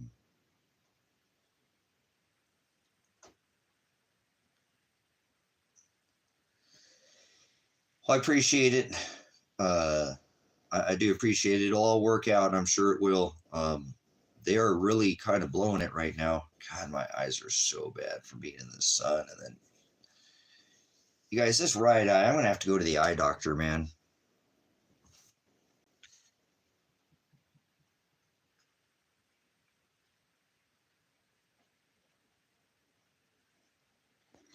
No, Lash, after I got in trouble with the law here, whatever happened, I have monetization on this channel, but I turned my monetization off. If you notice, since my day of arrest or I got out of jail, I haven't turned the monetization on these channels because I don't want there are a lot of them are evidentiary streams. You know, I've done a lot of, I did hundreds of hours of live streaming to try to prevent the state of Oregon from come shooting my house up, arresting myself, my son, and I don't know why they arrested his wife. That was the stupidest thing to do, but I don't think it was their plans that day, but I've turned the monetization off on, and I've not gotten one donation since this started. Oh, somebody sent me $5 to my Cash App the other day. And I did get one of my old TikTok followers that sent me $50 the day I got out of jail when I live streamed. She sent me $50 and I took the money out of my account that had some money in my account and gave it for the ride home, because it's a couple hours from the jail to where I live in the northern portion of the county, and the jail is down there in the southern portion, down closer to California. So nice. So good American made product. So yeah, unfortunately, like I said, haven't been able to gain any capital, and I don't want this to be about, I mean, I probably should so I can get some kind of money coming in, but I don't want the interruption of monetization in the streams. I want people to watch these all the way through. And I thought, if these are evidentiary streams, I don't want the monetization kicking on. There'll be no channels, if that makes sense. So it's not about the money for me. I need money, obviously, but I don't care about money. I just, whatever. whatever. So that's what I was doing, was trying to pay the land payments, and then come up with $100,000 somewhere else. So, but we'll see. We'll talk about it, a little bit. I'll have a little bit of a mention that, I'm 38 days out of jail. They kept me in jail for 2 weeks, which is illegal. They can't keep you. If you get arrested, you have the right to remain silent. You should be quiet and not say anything, and get an attorney and try to get an attorney of your own. But at this point in time, until I get land sold, I just, spent my precious metals that I had bought through the years, many years ago. I had bought precious metals in half a decade, but I'd spent to bail my son out of jail, which is totally stupid because he should have never went to jail to begin with. They charged me with hindering prosecution. Prosecuting him for what? What the hell are you prosecuting him for? He had already done all his hours before he left here. So that's what eventually got me in trouble, is they already arrested him once, which was illegal to do. And then they issued a warrant for his arrest again. And I stood in between him and Lane in Lake County, and streamed for hundreds of hours. So, it had the state of Oregon came out here and swatted my house and stalked me and spent all those resources, instead of driving up to my gate and asking for Elijah and saying, hey, we need to talk to Elijah about this. Well, you're not talking to him until we get this 180 hours spoken about. And if you, people even in this town had said and called the district attorney and said, what the hell did you do that for? You had a chip on your shoulder. You just went and shot that dude's house up and tear gassed him and shot him in his face and shot his son. That's ridiculous. That was unnecessarily. What a waste of resources. Why? Because he was active during the COVID, and you guys got a chip on your shoulder. That all you had to do is drive up to his gate and talk to the man. That's all he was asking you for. He didn't even want no Ruby Ridge. He didn't call for arms. He didn't do none of that. He called for peaceful communication, and he didn't call him to the day of. You guys are, you overstepped your bounds here. And now we know you got him in jail. So don't think you're just going to whack him because we think that you had different intentions that day. Makes sense why his wife wasn't on the warrant, because you didn't plan on arresting him. You thought he'd come out with a gun, didn't you? That didn't go that way, did you? Because he never called that way. You thought you could flush him out of there, get him so riled up, get him so worn down. You were stalking his house. You were watching his live streams. What the hell? They sat there and watched my live streams, but they wouldn't even come to my door. Oh, they showed up at the front gate. Hey, what the fuck are you doing here? You fucking tires? Get the hell off my... you are a bunch of... Stand down. Hey, Tracy, we want to talk about the 180 hours. Oh. Well, hey, let's have a conversation then. Elijah, hold on one second. Elijah, hold on. Stay where you're at, Elijah. Stay where you're safe, or I know they won't throw you in a rape cage so you go get your asshole violated by some man who can't keep his cock to himself, son. I'll cock block. I'll be the cock blocker, son. I'll make sure they don't throw you in prison, son, okay? So I got this. Stand by, son, okay? So hold on. What about the 108? Now, can I get something like that in writing? Hold on. I'm filming this, so now that I've got that, Elijah, come out here now. Okay, I would have easily turned over my son, but they didn't even want to have a conversation. Instead, they had how many people come out here, how many armored vehicles, tore up all my fencing, ripped the headlight out of my motorhome, flattened the tires on my flatbed, ripped over all my fencing, shot up all my windows, hit me with tear gas. Right? Yeah, they thought I was going to come out all, yeah, that's why, 45 seconds into, Elijah, are you okay? I get concussion, flashbanged in my face, and I still have this, but I need to go to the doctors because I keep messing with it, thinking that something's wrong with my eye, and I forget about it. I keep thinking, oh, I got something in my eye. I got something in my eye. I don't. It's that stupid freaking flashbang, and I can see it. I'm just hoping it's going away, but it's not. It's just it's the same thing. And I keep thinking that I have something in my eye. So I keep trying to I got a piece of hair or something, and I keep messing with it. And it's not good to put your hands in your eyes and your face and your mouth or whatever. I learned that. So, but either way, 45 seconds in, they start shooting at me. They wanted violence. And I think they were ready for me to come out that door armed and to shoot me dead on the spot. But that's not what they got, was it? They got me live streaming saying that I'll come out peacefully. I don't know how much I got out, Keith. I got most of it. I haven't even had time to mess with the cabin anymore. My life has been going through 100 and, plus degree storage units for the last 5 days, trying to get out all this stuff so I can pay the land payments. Trying to have a garage sale and had to drive up there into town and unpack it like it's still all on the tray. Like I didn't sell much yesterday. It was just too hot, and I don't know, people are just worn out, so it is what it is. I think I got one land payment paid, so that's better than no land payments. And so I'm going to get out there for the end of the day and try to list some more things. Like I have some Toyota rims. I thought those would have sold. Some of this stuff, a lot of people are like, well, you have some pretty nice stuff, I'm like, well, I'm bringing out here a bunch of junk, but I just cleaned it up. It's dusty out, and I just drove out and had it all clean, and I drive out my dusty road. I can't even have gravel on my driveway. And so it's silty, and then everything was needed cleaned again. So,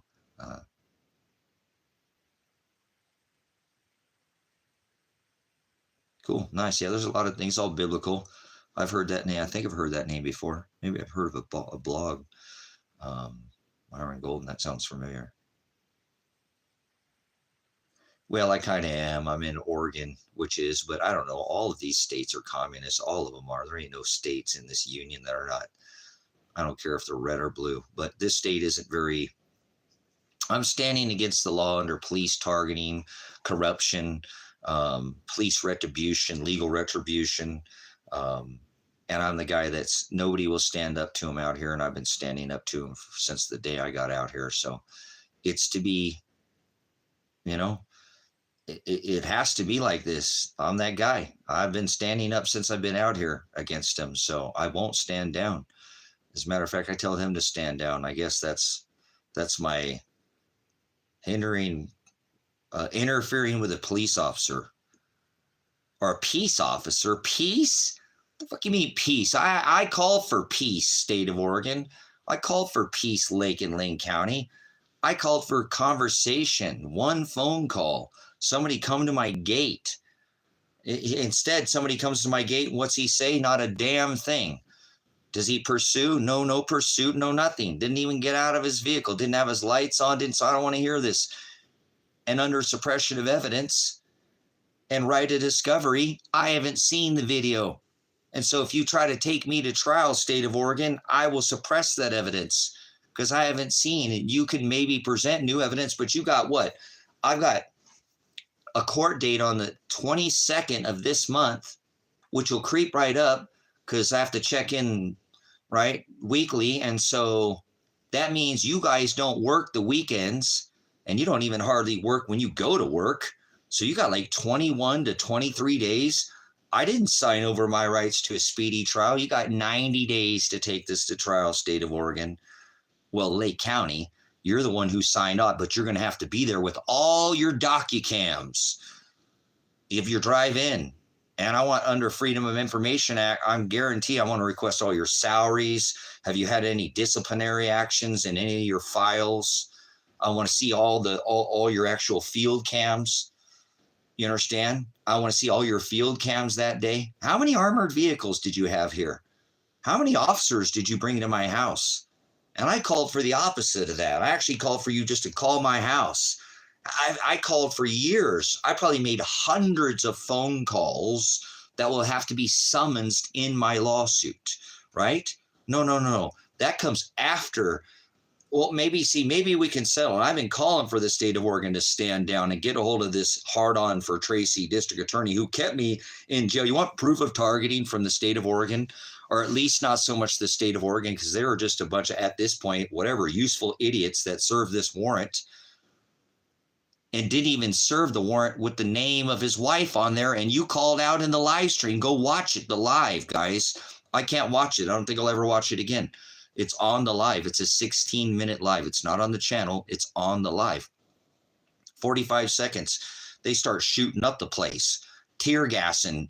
I'm in a cabin. It's a small little cabin. It's 8 by 40. You lob one tear gas canister in here. Oh shit. My bad for the cussing that day, guys. I just was worn out too. They knew that. They seen it. And I said I was getting a little worn out, staying up every night, knowing that they were stalking my place, going to come bust down. They're supposed to knock on my door and show me the warrant. You hear me calling. What is your warrant for? State what your warrant's for. You need to tell me why you're here. Why are you on my property? I'm not hindering anything. There's logistics you have to go by. You have to have probable cause. And if you have probable cause for 2 felonies and a misdemeanor, criminal conspiracy, hindering prosecution, and interfering with a peace officer, you should probably have that on the warrant. Huh? No, you didn't. You didn't have my son's girlfriend, wife on the warrant, did you? But you said you did on the live stream. You guys are useful idiots, or you served a warrant incorrectly. You can't say that her name was on the warrant and then her not be under the warrant. And under the right of discovery and suppression of evidence, I seen it. You don't have some separate warrant for her arrest. You would have had to give that to me. And you don't have that. It calls out to search this place exactly where we're at, too. It's not like you had to come try to find us. So how are we hindering? How are we hindering? You didn't even come talk to me. State of Oregon, you drove on my property. On my property. You didn't drive on the access road. You drove on mine. And at that time, is that why you drove up here and shot me up like the way you did? Because I said that I could have shot you that day, and I didn't. I didn't even have any arms on me. I was actually had this hand like this and this arm in the air going, hey, somebody call me. Somebody. What a failure. When this goes to trial, how do you think any jury's going to convict me? Hell no. Why would they convict me? They convict me. I tried for years to get a hold of you guys. Remember the corruption I was talking about, trying to get a hold of Michael Taylor, saying, hey, Tom Rourke over here, we got a bunch of corruption going on in your police department. I'm dealing with it. There's judges that are signing off on warrants that are very questionable here. Tracy, stop exposing this stuff. You're going to get in trouble. No, I live in this town. I don't crap in my own backyard. I don't think so. I'm not going to let these people, I don't care who they are, they put their pant legs on one leg at a time like that judge. No, you said you were going to let me out Friday, and it's now Monday and you're not letting me out? Oh, I said we would visit it. Didn't let me out until Wednesday. 14 days they kept me in county jail and couldn't give me an attorney, so they had to throw me out there. And I didn't sign away my right to a speedy trial. And as of the 22nd, they have 21, 22, 23 working days, and they don't even hardly work. They ain't going to put this to trial. I got hundreds of phone calls. They're going to have to be summoned. Docky cams on every single thing. All your field cams, all your body cams, all of it. All that's going to have to come up in my case. All the phone calls that were made. All the things that all the people that Elijah did all his, what about the phone call to Lake County probation at month 5 before my son left here, and to make sure that everything was square after calling my attorney and saying, hey, what do I do here? I need some legal advice. How much money do I need to send you? Tracy, I'm a criminal attorney. I was on the case, but that's community service. They do what they want. Probation, Tracy, you got to make sure you document everything. You know, you're a prior police officer, prior military police, law enforcement. Document your evidence. Okay, I'll call them and I'll try to get a digital printout. I called them to make sure. What are you going to do about that, State of Oregon? What are you going to do about that, Ted Martin? Proof of targeting, Ted Martin. You sat across me for 14 days. I was in your county jail, and you wouldn't even look me in the eye. You wouldn't even look me in the eye, Ted Martin. District Attorney, are you still pissed off because I'm pointing out the corruption in your police department with Tony Karsten, the rapist who ran free and never was charged with theft or convicted of theft? When 3 young teenagers were convicted, a 4th one you never found, who everybody knows who that was. Another teenager was some 41-year-old rapist. My son sits near a year in jail. Yeah, I was not happy. While a rapist runs around, you got me involved in this. If you'd have done your job, Lily Frank, the probation officer, I'm down there screaming at you. What in the hell are you doing putting my son, why is my son in jail to district attorney, and then after he gets off and gets out, why is he color coded? Why are you piss testing him? He wasn't convicted of no drug crime. My son don't do drugs. Why are you doing this? This looks bad on his record. You're actually overworking him. He's trying to get out of here. Remember, you don't like me because I'm the one pointing out all this Tony Karsten crap that you let a rapist run around for near a year in this county and never charged him with the crime, which would have immediately revoked his parole and sent him back to Texas, where he'd already done 13 years of a 25-year sentence for raping a Hispanic married woman high on methamphetamines and then robbing her. And you let that my son sitting in jail and he's not? You see how you guys got me involved with this county, figuring out that, hey, they don't equally prosecute anybody. There's no equal justice going on here. This is as Billy Bob as it gets. I remember calling my attorney before I called after Elijah got out, before I called Lake County Probation to make sure that he completed all his community service, road crew, work crew, whatever, it don't matter, word salad. He worked and did his community service, his 180 hours. The terms for him to leave the county, to be transferred from Lake to Lane County, was that he completed all his community service. Of course, this county's going to try to get all their work out of him. So it's ridiculous, guys. It's ridiculous what was done. And that's what I'm saying. Look at this right now. They're running out of time. So I don't know what this county's thinking. I'm not worried, because every day, like I said, my heart's shattered in pieces. I'm selling everything I can right now just to try to get by, and we'll sell the land if it's, if I come up with a buyer at the right price. I might have to sell this other 20 acres. We'll see.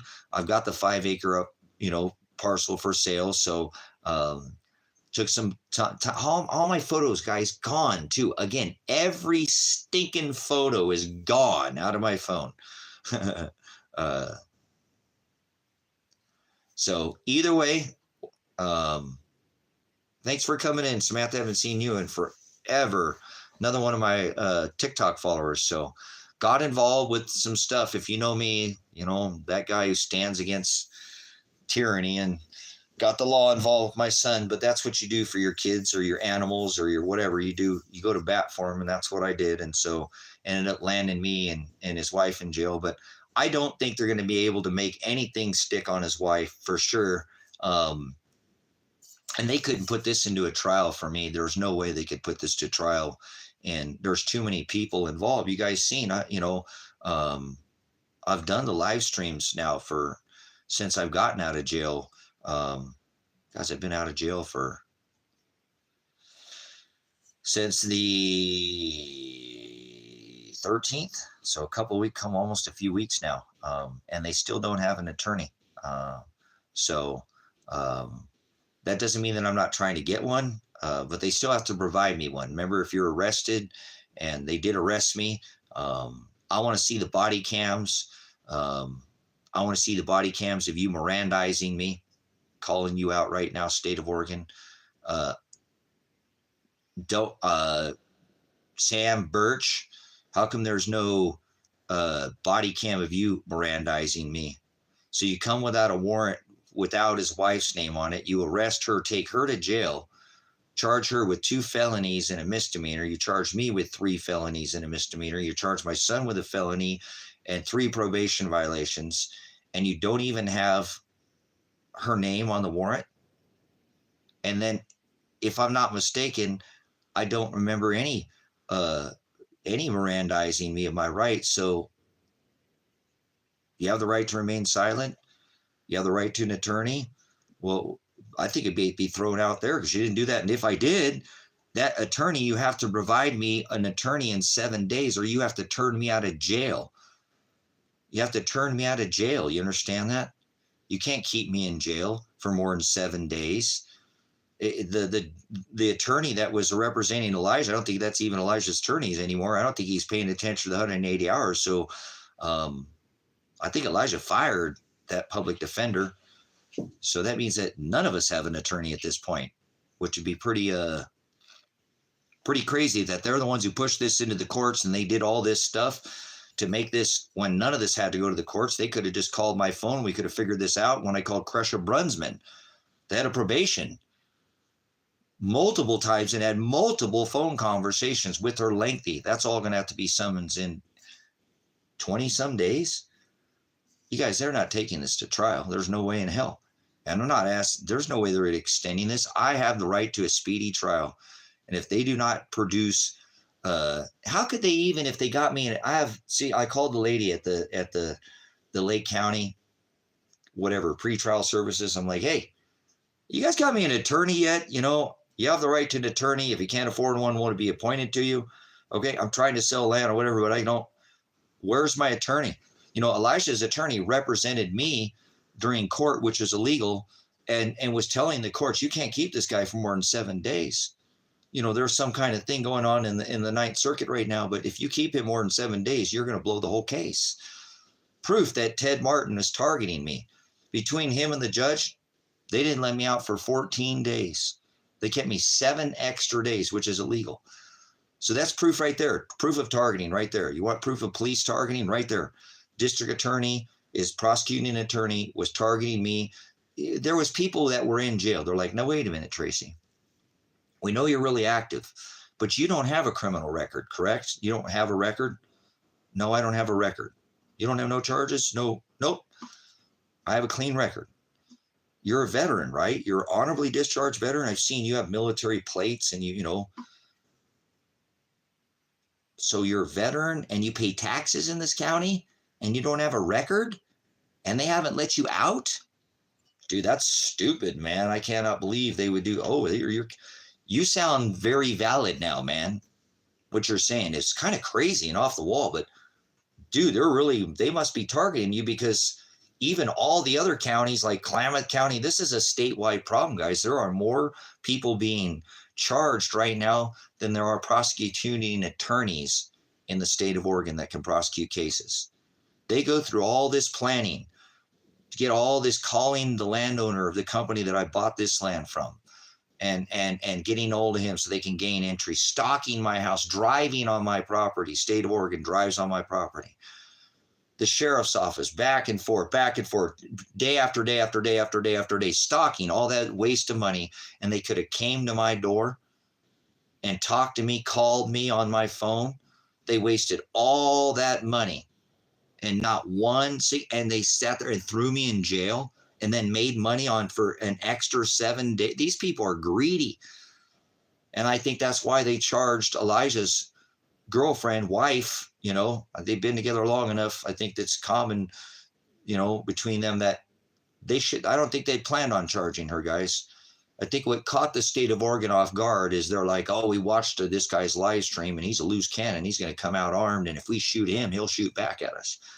And that's why she wasn't on the warrant. I don't have it all figured out, but I am a prior law enforcement officer.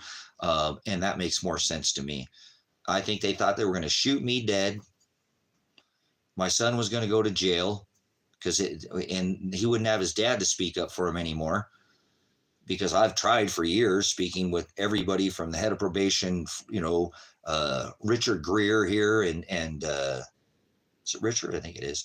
And then Crusher Brunsman, the head of probation in both counties, made him very aware of this case, multiple phone conversations with these people, dozens and dozens and dozens and dozens of voice messages left. That's just 2 people. All of those phone conversations will have to be summoned into court.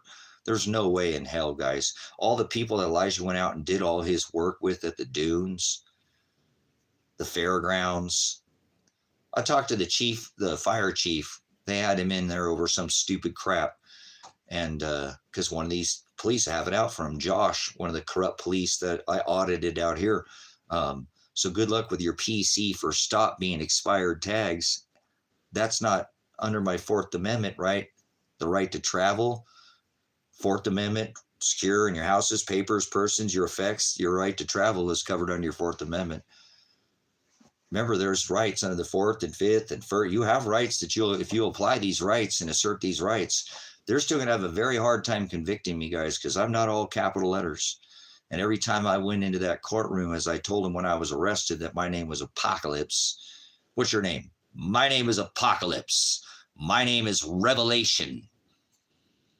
Oh, that's false official statement to a police officer. That's a charge. Okay, I guess I got another charge. Well, that's what they call me on my YouTube channel. If you go watch my channel, that's how my videos end my videos. So maybe I have an alias after all these years. 50 years, I'm going to start being a criminal and get an alias at 50 years old. So, but my name is capital letter T, small r, small a, small c, small y, capital J, small o, small h, small n, capital W, small e, small r, small n, small e, small r. I don't care if your system can't write it in that way. If you put it in all capital letters, that's not who I am. I'm not part of the corporation. Okay. So I don't follow these. Their corporate laws are not laws. They're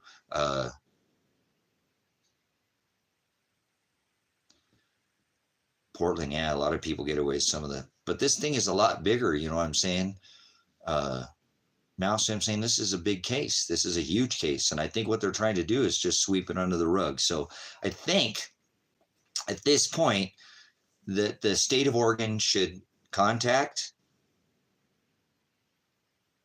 the district attorney, Ted Martin, and say, look, we can't run from this guy's evidence. Do you see what he did? He jumped the evidence. We wouldn't pay attention to it. And we just kept, we made his son do the 180 hours in 5 months to leave the county. As I said, the fire station was where he worked on, and it was, locked up with Chad, the fire chief out there. And Chad sits there and says, hey, man, I remember you were giving your son such a hard time. We haze people out in the country. He wore these pants or whatever. And, he thought he was going to go out and work at the fairgrounds and rake the fairgrounds or something. And he got paint on his pants. He got red paint, and we were hazing him and giving him a hard time. Like, and he's like, darn it, I got paint on these pants. I didn't think I was going to come paint today. And that's the way they are out in the country, guys. They haze people and give people a hard time. It's just the way it is. It's, you got to it takes 3 or 4 or 5 years just to get accepted into this community is to be accepted as, okay, you're local now.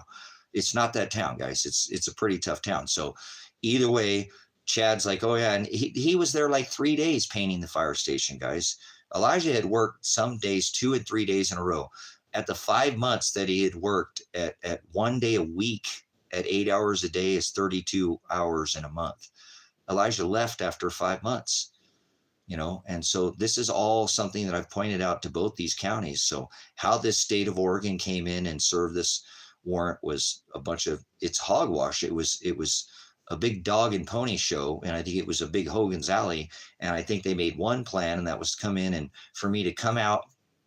If they rushed in and they start shooting enough, that being that I was a veteran, being that I'm a prior law enforcement officer, being that I have prior SWAT training, special reaction team training, special weapons and tactics training, that, I would come out with guns a-blaring. And I told them I'm live streaming like a minute, whatever into the video. Les said, I'll come out peacefully.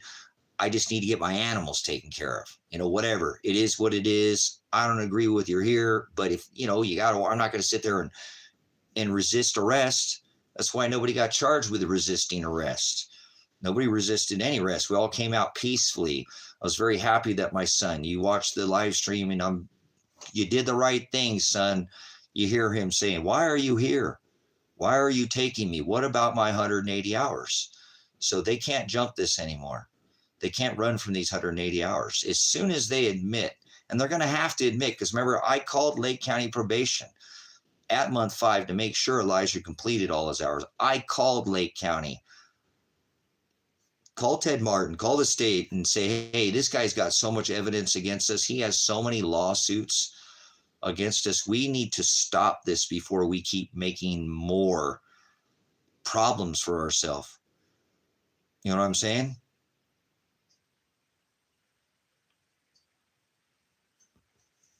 So you guys, most people would just stand down and shut up, but I'm not the guy. Since I gotten out of jail, I've been live streaming, not every day, guys. I got bills to pay, man. I've got, like I said, I've gotten, a $50 donation, and somebody gave me $5. I don't want to say I've gotten anything, but I got $100,000, attorney bills, because I'm going to have to provide one for myself, my son, and his wife, if this goes that far, because I'm taking mine to trial. 100%. Hopefully they're smart enough to take it to trial, because they can't do all 3 of these trials, because every one of them is going to involve this 180 hours. See, the minute, like I said, the minute that this county has improves, when I call Lake County and say, hey, Lake County probation, I'm calling. My name is Tracy Werner. My son's Elijah Werner. I've been dealing with, Lily Frank, and I'm calling about Elijah's hours. He's trying to leave. I called my attorney over there in Lane County. He's over there. That's where his family's at. I'm the only one out here. I want to make sure all his hours are completed. I need to get some kind of copy of it or something. Oh, no, all his hours are done, Tracy. They were actually wherever that secretary was okay. And I said, look, I appreciate it, but I need you to look in the system. I need to know. I'd like to get a copy of it, some kind of, they can never produce me a printout, but that phone call will be summons. Not only did the lady tell me once, but she told me 2 times, and I made her go in the back and not just take her word for it. She put me on hold. What are you going to do about that, state of Oregon? What are you going to do about that, Ted Martin? You're not going to win this case, Ted Martin. Prosecuting attorney, you're not going to win this case. As a matter of fact, you're going to cost this county even more money than you've already cost the county, using all these resources it was unnecessary. You have cost me so much time and effort out here. All my fencing is run over. You smashed through how many gates, and you came through all sides. So you guys you just pushed the fencing down.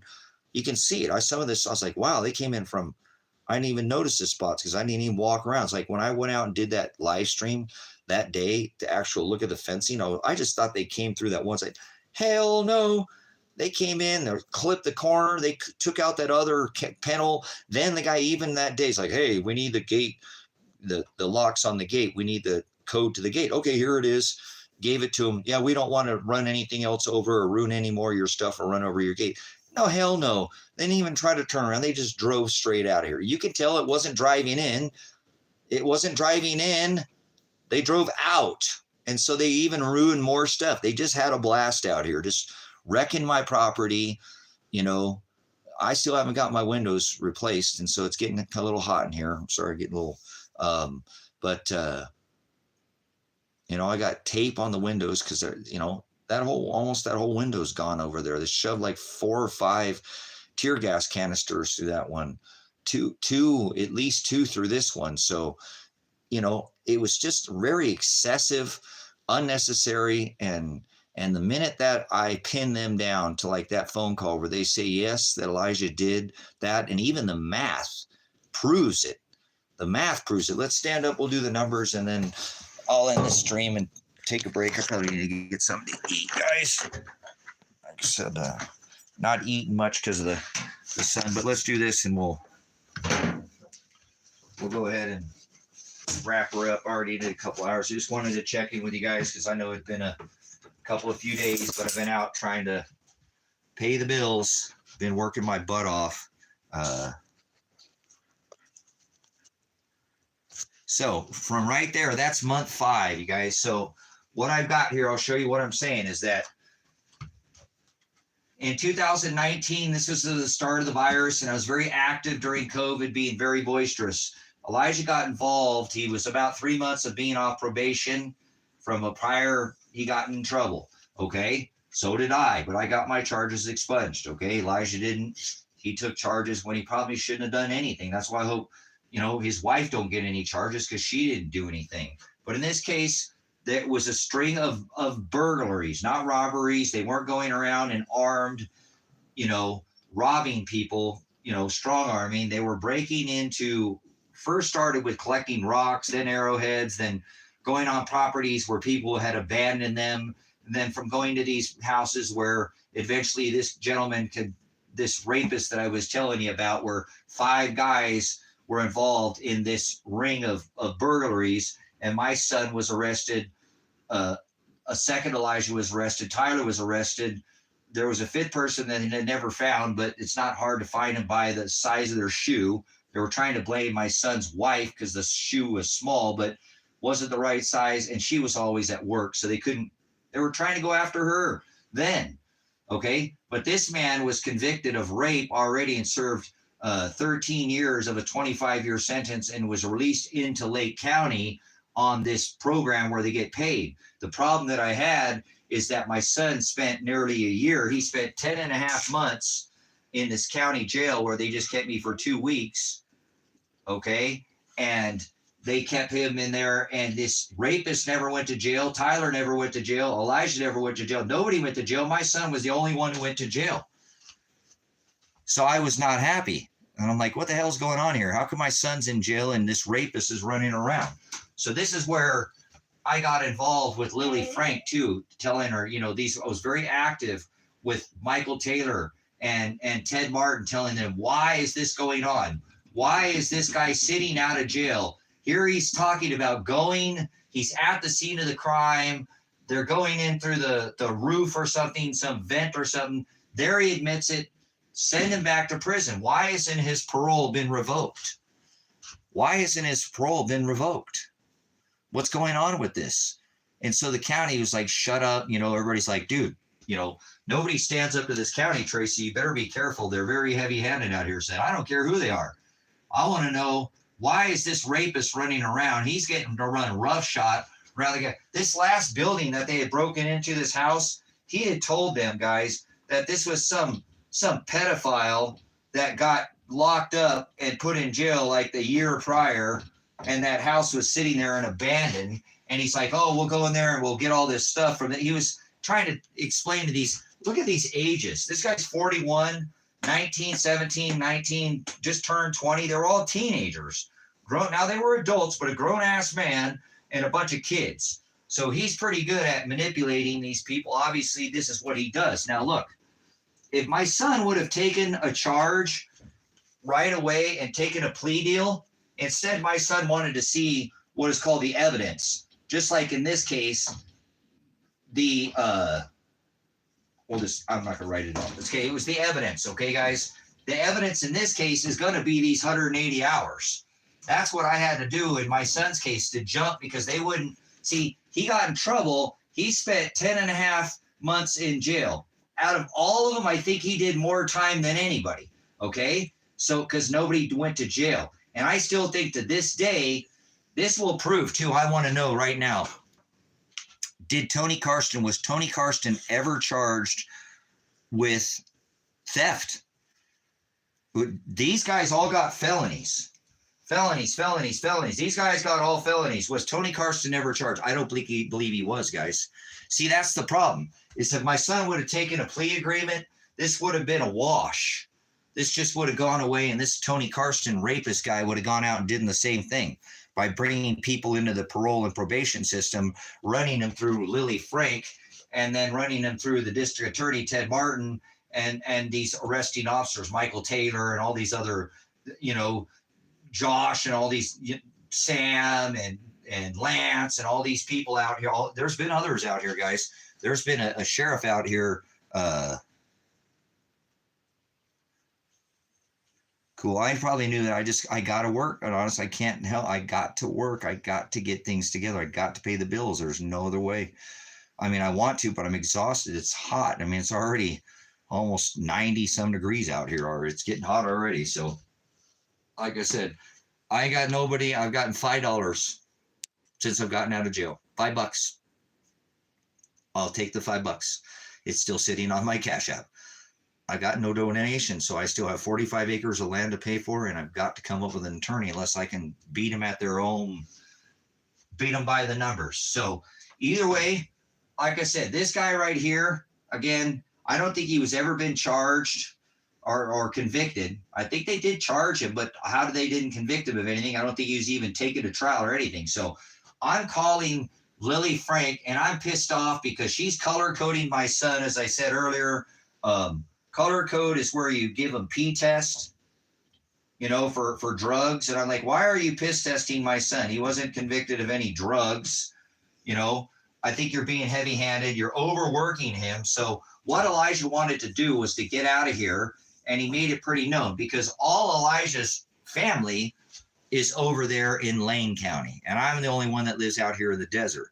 So his mom is over there, his stepdad's over there, his brother's over there, his aunts, uncles, papa, and all his blood family's over there in Lane County. So he didn't want to stay out here in the desert by himself. So he ended up, I talked to him, and I'm going down, and he's, like I said, I'm being very active. So at the same time, I'm going down, I'm talking with Lily. They really pretty much rushed him out of the county because there was times that he worked at the sand dunes for multiple days. He worked the fairgrounds multiple days. And I believe he worked 3 days on the fire station. So he worked, he also would go and do road crew. They go deliver firewood. They do all kinds of things. They get in the black van with a trailer. And so if Elijah gets in the van 1 day a week, just 1 day in the week, in a whole week's time. So it's not like, this is something he didn't do. And if Elijah doesn't do this, he's on what is called felony supervised probation, meaning that Lily Frank would give him a probation violation if he doesn't show up and do his community service. Okay? If he got a bad P test, she would have given him a probation violation, which he didn't get. So Elijah gets no probation violations because he gets on the bus 1 day a week. Some days he gets on it 2 and 3 days, like going out to the dudes, to the fairgrounds. He's like, Dad, we just go out to the same place and we rate the same spot at the fairgrounds. I'm like, just do your time, son. Jump through the hoops. All right, Dad. So 1 day a week times 4 at 8-hour days is this 32 that I have up here that I'm showing you. So 5 months times 32 hours plus a couple extra days where he worked makes up these 20 hours. With no PVs, Elijah gets no PVs and completes his 180 hours. Okay? If he had missed any of these appointments, he would have gotten a probation violation. He was on supervised, felony supervised probation. So it's not like you're on unsupervised where they give you a little leeway if you don't do what you're told. And then you always, like on a loan, guys, if you take a loan right out for money, you always going to pay the interest first, right? The interest gets first. Then you pay the principal afterwards, right? Well, when you get in trouble, you don't do your community service. See, Elijah, he got charged with theft, felony theft. I don't know how many, he got 3 or 4 felonies. And then they gave him 3 years probation. 3 years probation and 180 hours of community service with the 5 years downward departure, meaning if he got in trouble again, they would send him to prison for 5 years. He had to pay restitution. There was 5 of them, between $47,000, whatever the number was. I could never get an exact on it. So when you get in trouble, you get what is called an action plan. And on your action plan, it should say everything that Elijah did, all these anyways. So I want to see all Elijah's action plans. These are handwritten. These should all be done digitally so we could print them out, but they're not. So if Elijah had any probation violations, which he didn't, he was able to leave the county in 5 months after he got arrested, got out of jail. 5 months after he started his community service, he left Lane County. So there's no way they could say that he didn't do any of these hours. There's no discrepancy with the hours. The math adds up. He didn't leave and he didn't leave in 4 months. He wouldn't have enough community service hours. In 6 hours, even 1 day a week, he'd have done way more than the 180 hours. So this proves that Elijah did do all these hours and left the county in 5 months. The math doesn't lie, guys. That's what I try to tell these people forever. I'm like, what the hell are you guys ignoring me for? Now, Elijah can't speak up because he's on probation, and he calls you and tries to do things. You guys won't talk to him. Okay, you treat him like he's a freaking animal. But you know what? I'm not on probation, and I don't have a criminal record. So you can't talk to me like that. First of all, don't talk to me like that. I'll let you know right out the gate. I'm not some kind of animal. You can't tell me to sit and stand and lay in good dog bed. You're not doing that. I'm his father. I'm concerned. What the hell is going on? Why, why did after Elijah, when they had I have a no contact order with my son right now. I can't talk to him or he can't talk with his wife. And that breaks and shatters my heart every day. I have to pick up the pieces and mend them back together, thinking that him and his wife can't talk to each other. I'm already a loner that lives out here in the desert. He already moved away from here years ago. I've been out here by myself for a long time. But my son can't even talk with his wife, and this just drives me crazy every single day. But like back here, Tony Karsten couldn't talk with Tyler. Tyler couldn't talk with Elijah. Elijah couldn't talk with the other Elijah. They couldn't have, because they put a no contact order, which I really wish they would just lift immediately, because they're just going to really, it's going to be a lawsuit on Adriana's part. Wrongful arrest, not even on the warrant. So no contact order. I go in there one day, because I'm involved the whole time, guys. This is what the county really screwed up. They forgot that I was involved since way back here. Why is my son the only one to go to jail, and this rapist is running around? Yeah, 5 guys commit this string of burglaries. My son's the only one in jail. I wasn't a happy camper. So they have this no contact order. This rapist, Tony Karsten, and my son, we're sitting there. I'm waiting. We're sitting in the chair. We're sitting down in the chairs. Okay? Right? We get up, we move over, we come into the other portion of the room. We're waiting because he's waiting to go talk with his probation officer. So it's like around that, because there's a hallway, it goes in, there's a hall here. So we're sitting here. I'm sitting here, or I'm standing here with Elijah. Elijah's standing right here. I'm standing right here. He's waiting to talk to Lily. Tony Karsten comes in the building because they book an appointment. And I believe Lily was his parole officer. My son wasn't on parole, he was on probation. Tony Karsten comes by and he brushes shoulders with my son. They literally book these guys' appointment, probation appointment and parole appointment at the same time in the same building. So I go in and I rip this guy's, you know what? I give him a new hole, and I give him a new one. And I'm like, what in the hell are you doing? This guy just, because I thought when this Tony guy came and rubbed, it's like, I'm in the system and I'm in my safe house because I'm in the annex here. I'm at the police annex here, and I'm here and you're here, and and he brushed and he rubbed up against my son. I thought my son was going to come up there irregardless, and literally just, but my son stayed calm and just, he didn't do anything. And I was like, wow, my son has towed the line since this has happened. Yeah, he got in trouble, but look, so I go in there. So let's see if Zach remembers me going in there and ripping his butt for booking Tony Karsten. And I got on Lily. Why the hell is Lily? You know what? Because actually, I don't think Lily had showed up at that point. That's why we were waiting for her to show up. Okay. But immediately after this happened, I went in and I talked, because I knew one door over that I'd seen somebody come out of that door. I never even talked with Zach. That wasn't even Elijah's probation officer. But I went in there like, what in the fuck is going on here? How in the hell? This guy just came. This guy's a rapist already. You already know I have a problem. They have a no contact order. And you guys got these booked at the same. What the hell is going on? I was not happy. I was not happy, guys. So I want to show you again. I was involved, guys, since the beginning of this. They kind of keep sweeping me under the rug, and are pretty good at doing it with most people, but they're not going to sweep me under the rug, guys. They probably should have shot me that day, when they could have gotten away with it, but could they? Because it would all been live streamed. And I thought I was going to get shot when I walked out that door. Don't you think that I didn't think for a minute they weren't going to put a bullet in my head? They had already shot me in the face with a concussion grenade. Okay, they weren't fucking around. They were not playing games. They were shooting tear gas into my house, shooting out all my windows. And this is a small cabin. It's, it's under 400 square feet. It's a small cabin. And they lobbed 5, 6 of those. One of them dusted this place out. And they kept lobbing them in one after the other, trying to get me out that door. Get me out. So thanks for coming in, Phil. So either way, guys, this is what I live stream for hundreds of hours. I live stream this information. I called this lady right here, Crusher Brunsman, multiple times, the head of probation, and said, look, my son's not getting anywhere.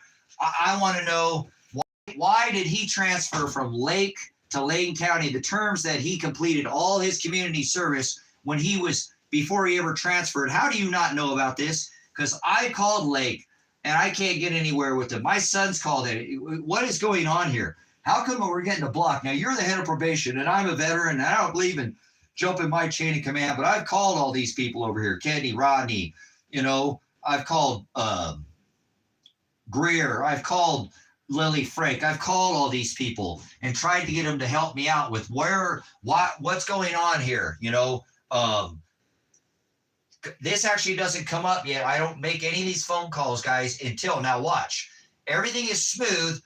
I'm jumping ahead of myself, but now watch. I start calling these people over here, like I said, talking with these people about my son. Now, so my son leaves Lake County and goes to Lane County on his action plan when he shows up on month 6. Now, remember, Elijah's given, we'll do this here. Elijah's given 3 years probation and 36 months, right? Or 36 months, okay? And he's given this 180 hours of community service. Elijah completes all the community service. He does it in 5. He leaves Lake to Lane. I make the phone call. He shows up on month 6. It doesn't say anything on his action plan about starting any community service. At that point in time, when you start community service, you would also have to pay a fee. There's a $100 fee, and Elijah was never told he had to pay a $100 fee. So Elijah leaves. I'm not happy about him going over there because there's so many more people, but I got to support what he wants to do. Now, at month 17-ish, now I'm going to put month 18 because at month 18, Elijah had done everything he's supposed to do. He had not gotten any more convictions, no probation violations. There was no probation violation at month 6. No probation violation at month 7, 8, 9, 10, 11, 12, 13, 14, 15, 16, 17, 18. Okay, it seems like forever he's been on there. So at month 18, but at month 17, I called John Caligo. Now, remember, I called him already back here at month 5. So now I'm calling John because Elijah speaks with Ryan Solberg, his probation officer. And I tell him, Elijah, now, if you stay out of trouble, you'll be able to get off probation early. Okay, I don't know how much your restitution is. I'll have to call John, but talk to Ryan Solberg about getting off probation early. So that phone call is going to have to be summoned, multiple phone calls where I talk to my son about getting off probation early. The state of Oregon, Lake County, Ted Martin, where all these phone calls, you can't run from these phone calls. You can't run from these phone calls. So you should drop this case immediately, and you're already running out of time. So at month 18, I called John Caligo, and he says, look, Tracy, I know you're concerned he had to pay this restitution. You say there's 5 guys. They never did, find the 5th guy or whatever. There's homeowners involved. It's $47,000. I call him up, and so Ryan says, yep, he can get off probation. All these hours are already completed, but the restitution has to be paid. So we can't. Now, Elijah's paid no restitution up to this point. And that won't get you a probation violation. If you don't pay your probation fees, you can get in trouble for that. But restitution, and they were still trying to figure out how much was covered by homeowners and how many, there was 5 guys involved. So some of it was homeowners. You had to divide it up. So either way, if I divided it by 5, it was $9,400, but I rounded it up and I made it at $10,000. And I talked to Elijah and I said, hey, Elijah, do you have any cars? You got any assets? I just bought land, dude. You hit me at the wrong time. If I wouldn't have just bought that land or something, but I just bought land. I just bought 20 acres, man. I don't have the money. And I don't know if it's all 47. So I called John, and John can't even give me the exact amount, guys, on what I had to pay. So I call up Elijah and I say, hey, look, Elijah, I don't know if it's 10 or 47 at this point in time, but I don't have it. Do you have anything? What are you going to do, Lake County? When I summons these phone calls from my son talking to him about, hey, son, do you have any money to throw in towards this, restitution? I'll help you out, man. I'll whatever. I'm your dad. Whatever. It's just money. I'll figure it out, man. I want to help you out. You've done everything. You went from felony supervised probation to unsupervised probation, Elijah. You know what? You did a really good job. I don't like you being over there, but you've done a good job. Now you're just checking in. I think it's monthly or something. He calls in or something. You're doing everything you need to. Ryan Solberg said that you get off probation. Let me see if I can come up with the money. And I couldn't, guys. I couldn't. So this sucks, because think about this. If Elijah could have paid this money right here, Elijah would have been off of probation. Right there. Off of probation. Now, I want you to look at something too. State of Oregon, Lake County, and Lane County. How come Elijah never paid any money on his restitution? Not for the first 18 months. And you're not going to find it on his action plan. But after 18 months, you started making him pay restitution. I don't know how much he paid, but look. So you're going to see that Elijah starts paying restitution at this point. Just proving to you guys, more evidence proving that my son already did these hours. If I would have had 10 grand, my son would have been off of probation right there because he was eligible. He had no probation violations, none. No probation violations in 18 months. No PBs, which would have made him eligible for early release because you can get off in half the time if you have all your community service paid up and completed and that all your restitution was paid off. But Elijah couldn't do this, so he couldn't get off probation. So everything's pretty normal, guys, at this point. I'm still giving this town hell about the COVID, and I'm calling out the sheriff, and I'm doing all kinds of things. I'm very active in this community here. I don't just lay down. So keep in mind, I'm calling out Michael Taylor and saying, hey, you remember during the Bundy standoff? Remember the Bundys? Remember they came in and they had the elected sheriff come in and run off the feds? I want you to do this. I want you to come in and stand with this restaurants out here. We got restaurants out here that serve our community. And we want you to come in and stand and park your vehicles in front of these vehicles. Something. Just stand there and do not let OSHA come in and run us out of here like we did. This isn't the first time they flattened the curve. This is the second time. Remember the second time they flattened the curve? The first time 2 to 3 million businesses like this shut their doors and never opened them up again. We want you to stand with these businesses out here. We want you to be a law enforcement officer. We want you to, tell OSHA to pound sand and leave. Tell them we're doing business as normal out here. Sorry, you'll have to go around the armored vehicle that they brought out to my house. Hey, we got the state of Oregon out here helping us. No, we're going to be different. We're going to be the only state, only one in the, yeah. So I held protests, guys. Want to see why my son got targeted? Because I held a protest during the CV, during the COVID, across from the police station. You think that'll get you targeted? Will that get you targeted? Did you hold a protest against the police department during the COVID across from their police station? You think that might get you targeted? Okay, so there's no targeting as of yet, right? So, but I'm very active. I'm active. I'm the only one that doesn't wear a mask. I use the curbside service. I still make sure I can contribute to the business, but I don't want to go in the door. I wore a mask. I'm a veteran, okay?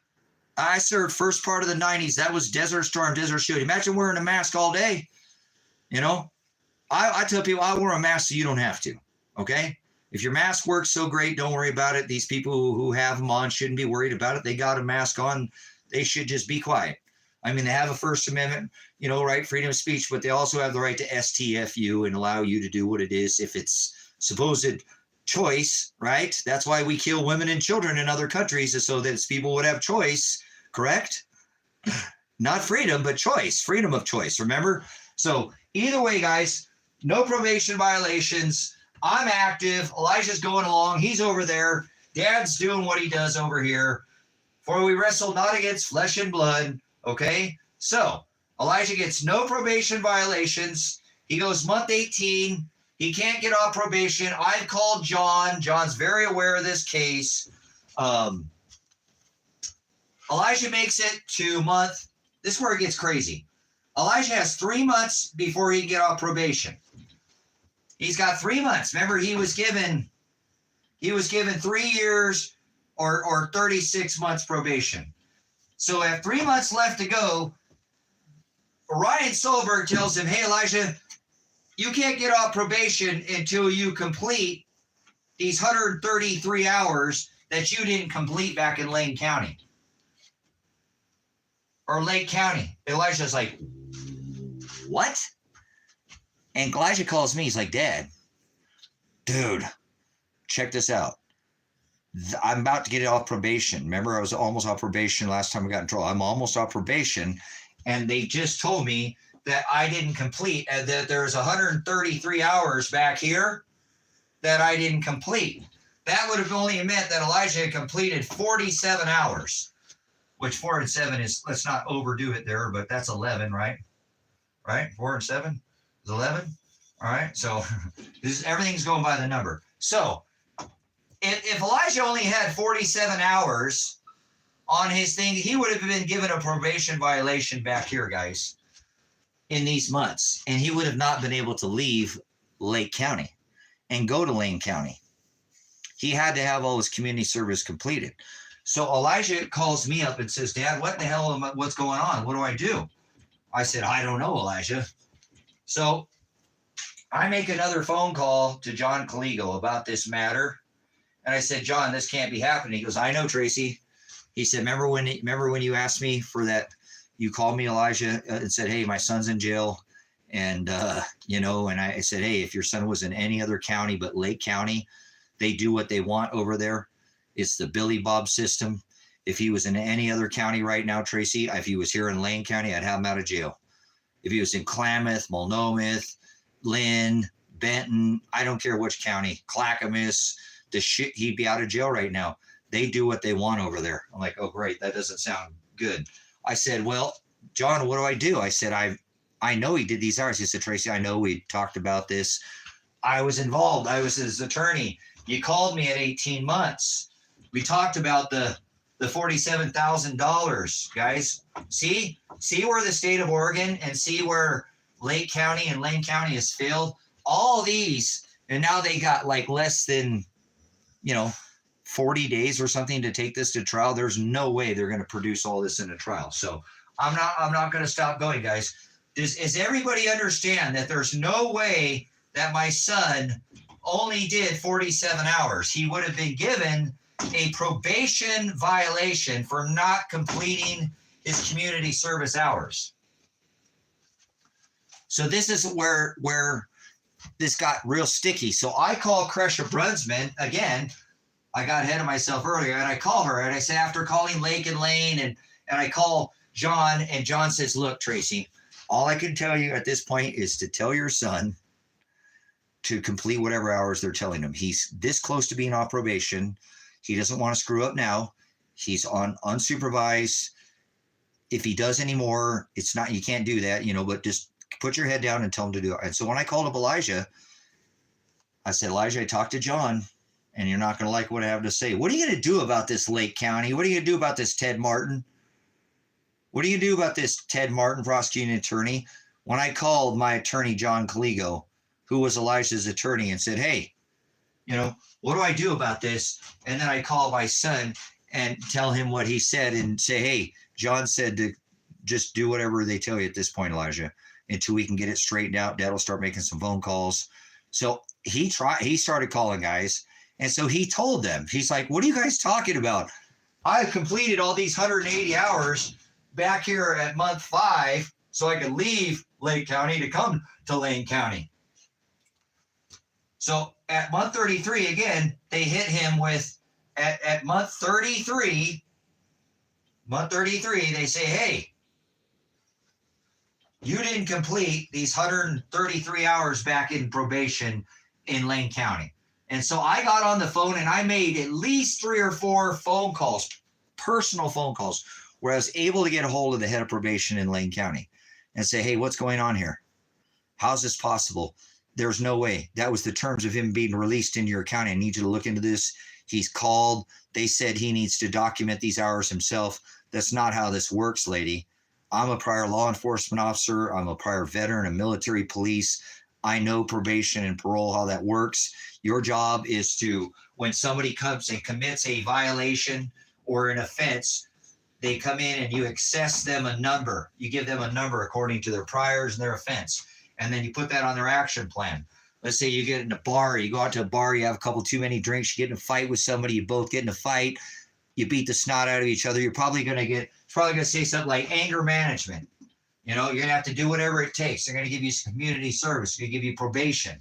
Okay. So I call Crusher Brunsman over and over and over again. And I say, hey, look, my son has called Lake County over and over again. He's not getting anywhere. Would you please take care of this. This is a clerical error. My son is already starting to going and doing work for the Sherman Center. He's going over here working for Officer Black and Dan Budd, and I don't agree with this. This is a bunch of crap. He already did these 80 hours or 180 hours back here. If he didn't do them, he would have been given a probation violation. You're overworking him. That's actually a lawsuit. You can't do that. They were crooked back here. Why is this happening over here in Lane County? They're obviously very crooked over. So they both work in the same line. So obviously both Lake and Lane have issues with corruption within both departments. So I call Crusher Brunsman, the head of probation, and speak with her multiple times in detail about all this information. What is the district attorney going to do about that? So once again, you guys, what they do is they tell Elijah, okay, you got 3 months, Elijah, you got 3 months to complete these 133 hours.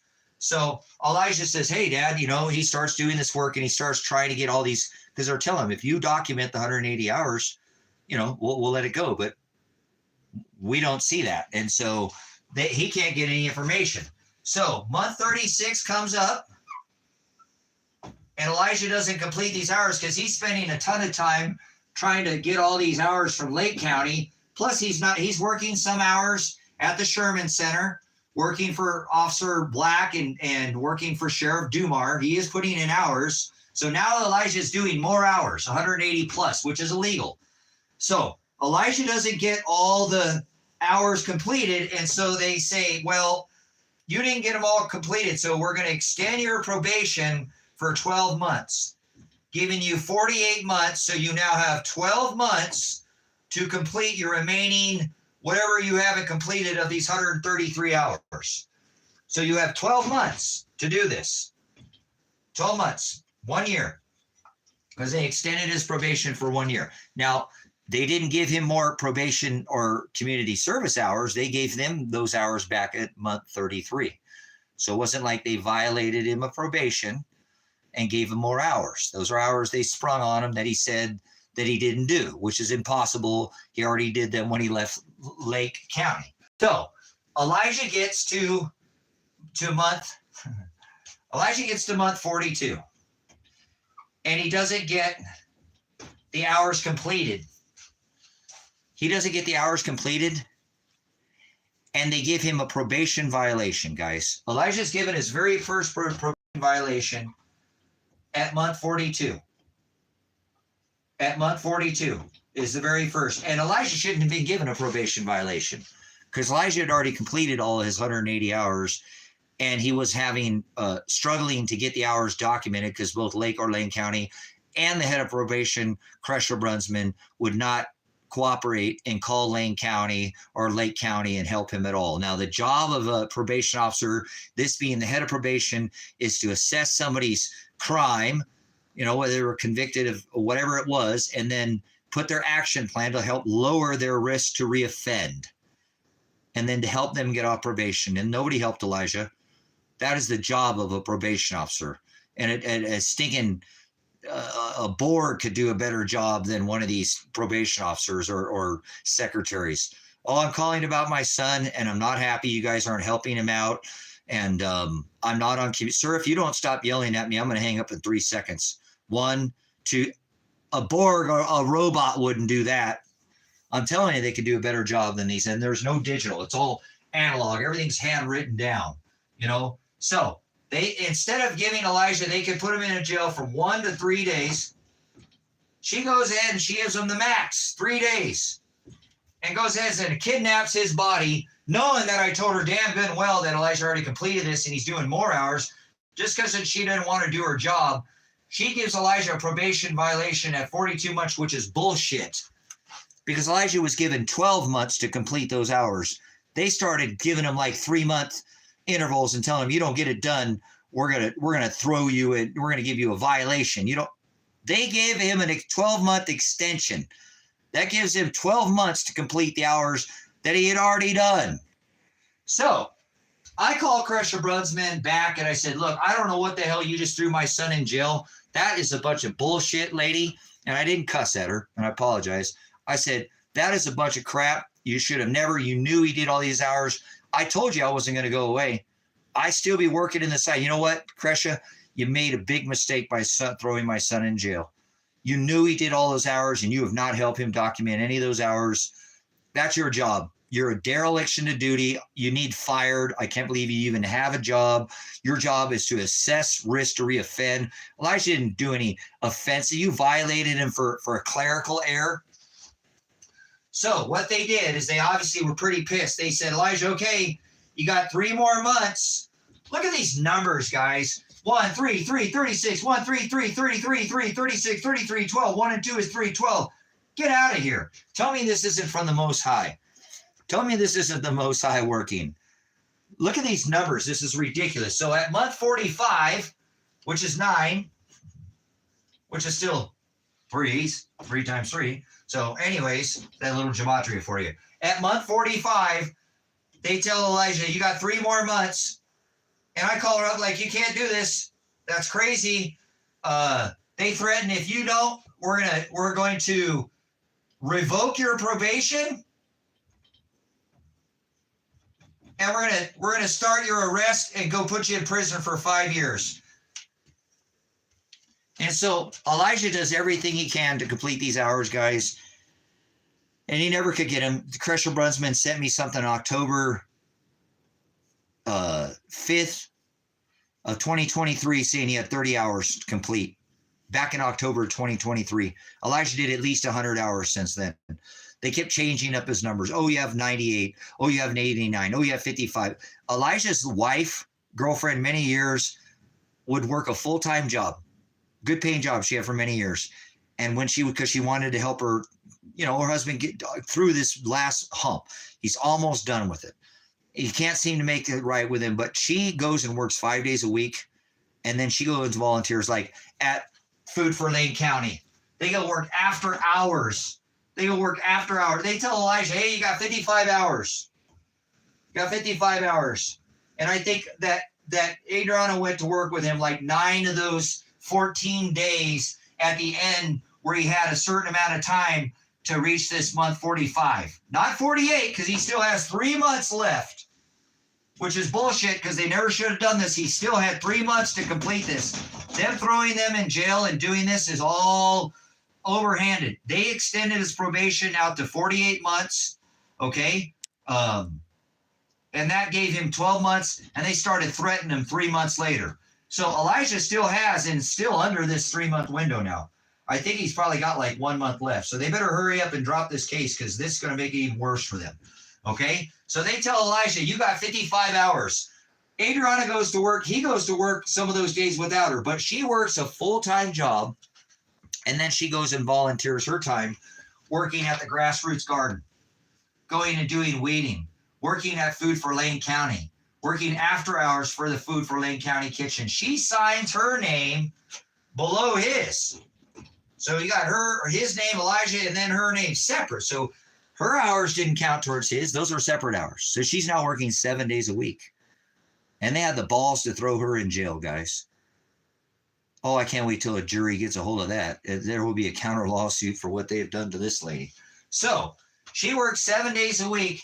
And check it out. After Elijah turns in his hours, and I call Dan Budd, and he's here at the house. Because what they did after month 45, when they said, okay, he didn't complete his hours, he was calling Dan the whole time, saying, Dan, I need to know my hours. I need to know my hours. I need a printout. How many hours did I get? How many hours? Dan's like, I'll submit what I can. Never gives him an exact number. He says to him, okay, out of the 55, I gave you guys 25 hours because you guys left. Well, yeah, that day I told him to leave 3 hours early because I knew they had already looked into it. He was already revoked his probation in the system. They'd already contacted the sheriff's office and already revoked his probation and issued a warrant. And I called Kresha Brunsman before this had ever happened. You're going to find a phone call of me calling Kresha Brunsman probably 3 separate times saying, Kresha Brunsman, if you arrest my son again and kidnap his body and throw him in jail, I guarantee I'll get to him before you do. I guarantee I'll get to him before you do. If you start this arrest warrant, he still has 3 months. It's not legal. It's not a valid arrest. You can't prosecute him. Therefore, I'm not hindering prosecution. You can't prosecute him. He still had 3 months to go, and he'd already completed the 180 back here. They told him that that day he left. I said, Elijah, he said, Dad, he called me up. He's like, they want me to go in a half hour early. I said, Elijah, you're in the system. You're already revoked. And he said, what does it do? And he said, well, it says I can either turn myself in here or come out to Lake County. And I said, well, come out here. Come out here, And he said, or turn myself in. When he got in here, he told me, and I said, he said, I have to surrender myself here in Lake County. I said, I don't hear surrender, son. That's bullshit. I've been talking to these people on the phone for years. I've been involved in all of this. We'll live stream. And if they throw this in jail, Elijah, it is what it is. We'll fight the system. We're not going to sit there and stand down. That's a bunch of crap. I already called this lady right here, Crusher Brunsman, and told her, if you arrest my son again, I'll arrest his body before you do. That's right. I'll arrest him, and I will not let him get thrown in no prison and no rape cage and let his asshole be violated by some man who can't keep his cock to himself because you don't want to do any stinking work.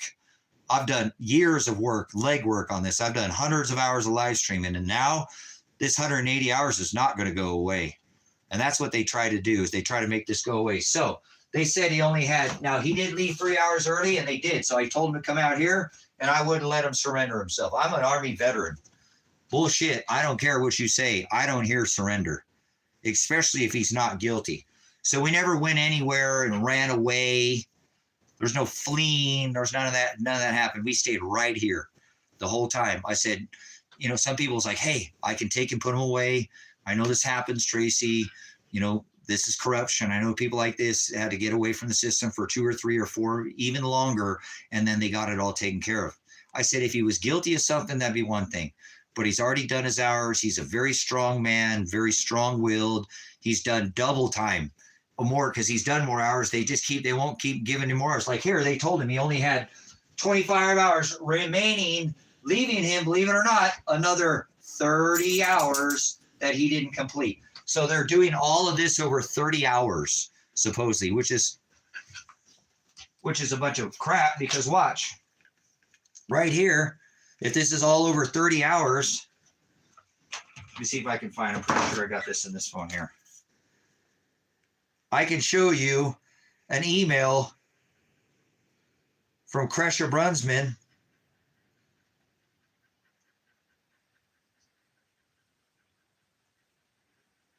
showing this is the head of probation. I told you on October 5th of 7:19 a.m. from that head of probation right there, Crusher Brunsman, on October 5th, 2023 at 7:19 a.m. Dear Mr. Werner, I've contacted Officer Black, remember over here at the Sherman Center, and he's informed me that you have 23 hours completed of your community service, leaving a balance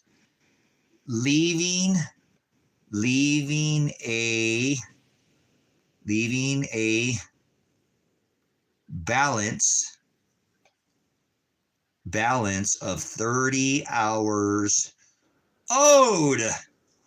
30 hours owed. 30 hours owed. Here we go. So you see what we were reading.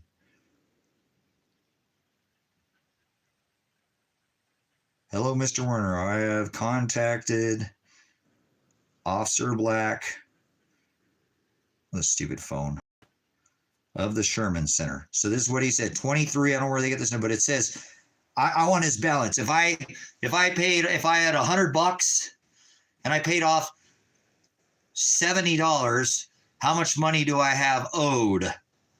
I took a loan. I have 100 hours of community service. I have 100, whatever. It doesn't matter. How many hours? That's your balance. You have a balance. You have a balance of 30 hours owed. Look at this, guys. No matter what he can do. Back in 2023, guys, they said he needed 30 hours. He completed at least 100 plus hours since that time. At least 100 plus hours. When Elijah finally did all this work, they were saying he was leaving. That's why I said, I want to see. He said, Dad, it was community service. It's not like this is felony supervised. The church, we go out to a car and have a cigarette. We don't leave the property. Oh, so they didn't go look at you for you in your car? No. Dad, we take breaks, we get 5-minute break, 10-minute break or whatever. It's not like it, like I said, it's, it's all community service. It's all volunteer. So, and then they try to tell, and that's why I said, I want to see this technology then. If Elijah's car left that building, there's going to be cameras somewhere in this day and age. If he came in and left and never came back, then that's fine. He didn't do it, but I guarantee you, his wife was with him. You guys are stupid, man. So you can see that Elijah, not you guys, the state, that in the county, that back in 2023, on October 5th of 2023, Elijah had a balance of 30 hours owed. And he did at least 100. And then they won't stop. And there's no digital system to keep track of anything. This is all he said, she said. So this proves right here that Cresha Brunsman's a criminal, because she knows that Elijah did more hours than this and issued his arrest warrant after this email. So Cresha Brunsman hopefully one day will spend time in prison. So will Ryan Solberg. So will Dan Blood. Officer Black and Sheriff Dumar, they need reprimanded. Definitely Michael Taylor needs relieved of his duty as the elected sheriff and needs put under a special and federal indicted. Definitely, I've been pointing out the corruption. Ted Martin, the district attorney, probably one of the most corrupt prosecuting attorneys in the United States of America right now, guys.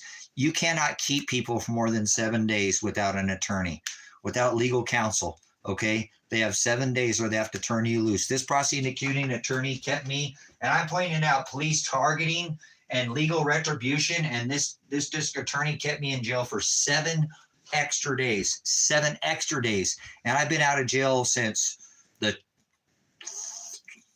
12th or 13th of last month. So I've been out of jail for like 35 days, and they still don't have legal counsel for me.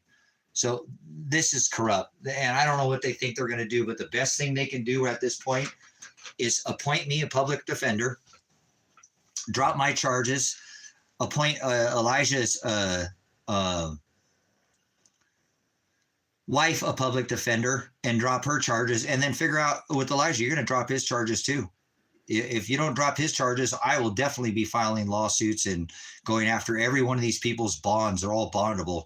So they all have about $1 million to $2 million bond, and I'll sue their bonds. I will. Whatever, you got me involved. I didn't want to do it legally. I kept calling you going, how many times did I document? Hey, I'm calling, I'm trying to do this before I take it to the state. Oh, well, we can't investigate ourselves. You have to call the state of Oregon. I did. And they never returned my call about none of these things. I even called the feds. That's why I called out that day on the arrest warrant. What about, no, not even the feds have called me. So anyways, I'm going to wind this one down. Looks like I just got one of you guys hanging out. It's still just an evidentiary stream. Wanted to check in with you guys.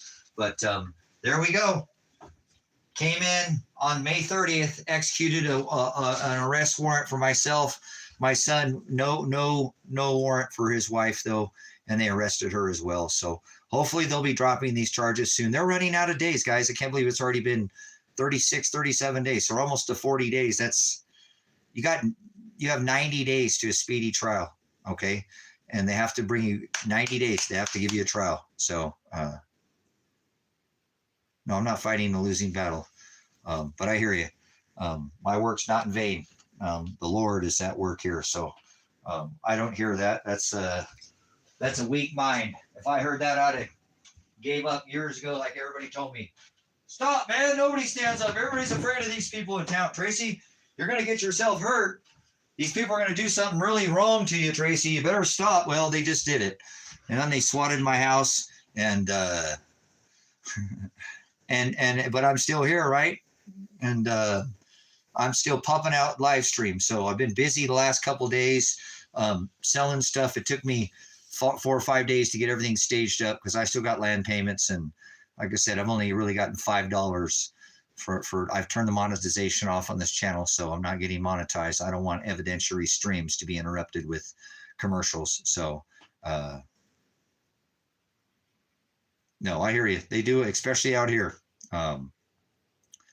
They do whatever they want. So I got to get off here, guys. I got to get some more things on the internet. It's really hot. It's already in the 90s. So I'm starting to sweat in here a little bit.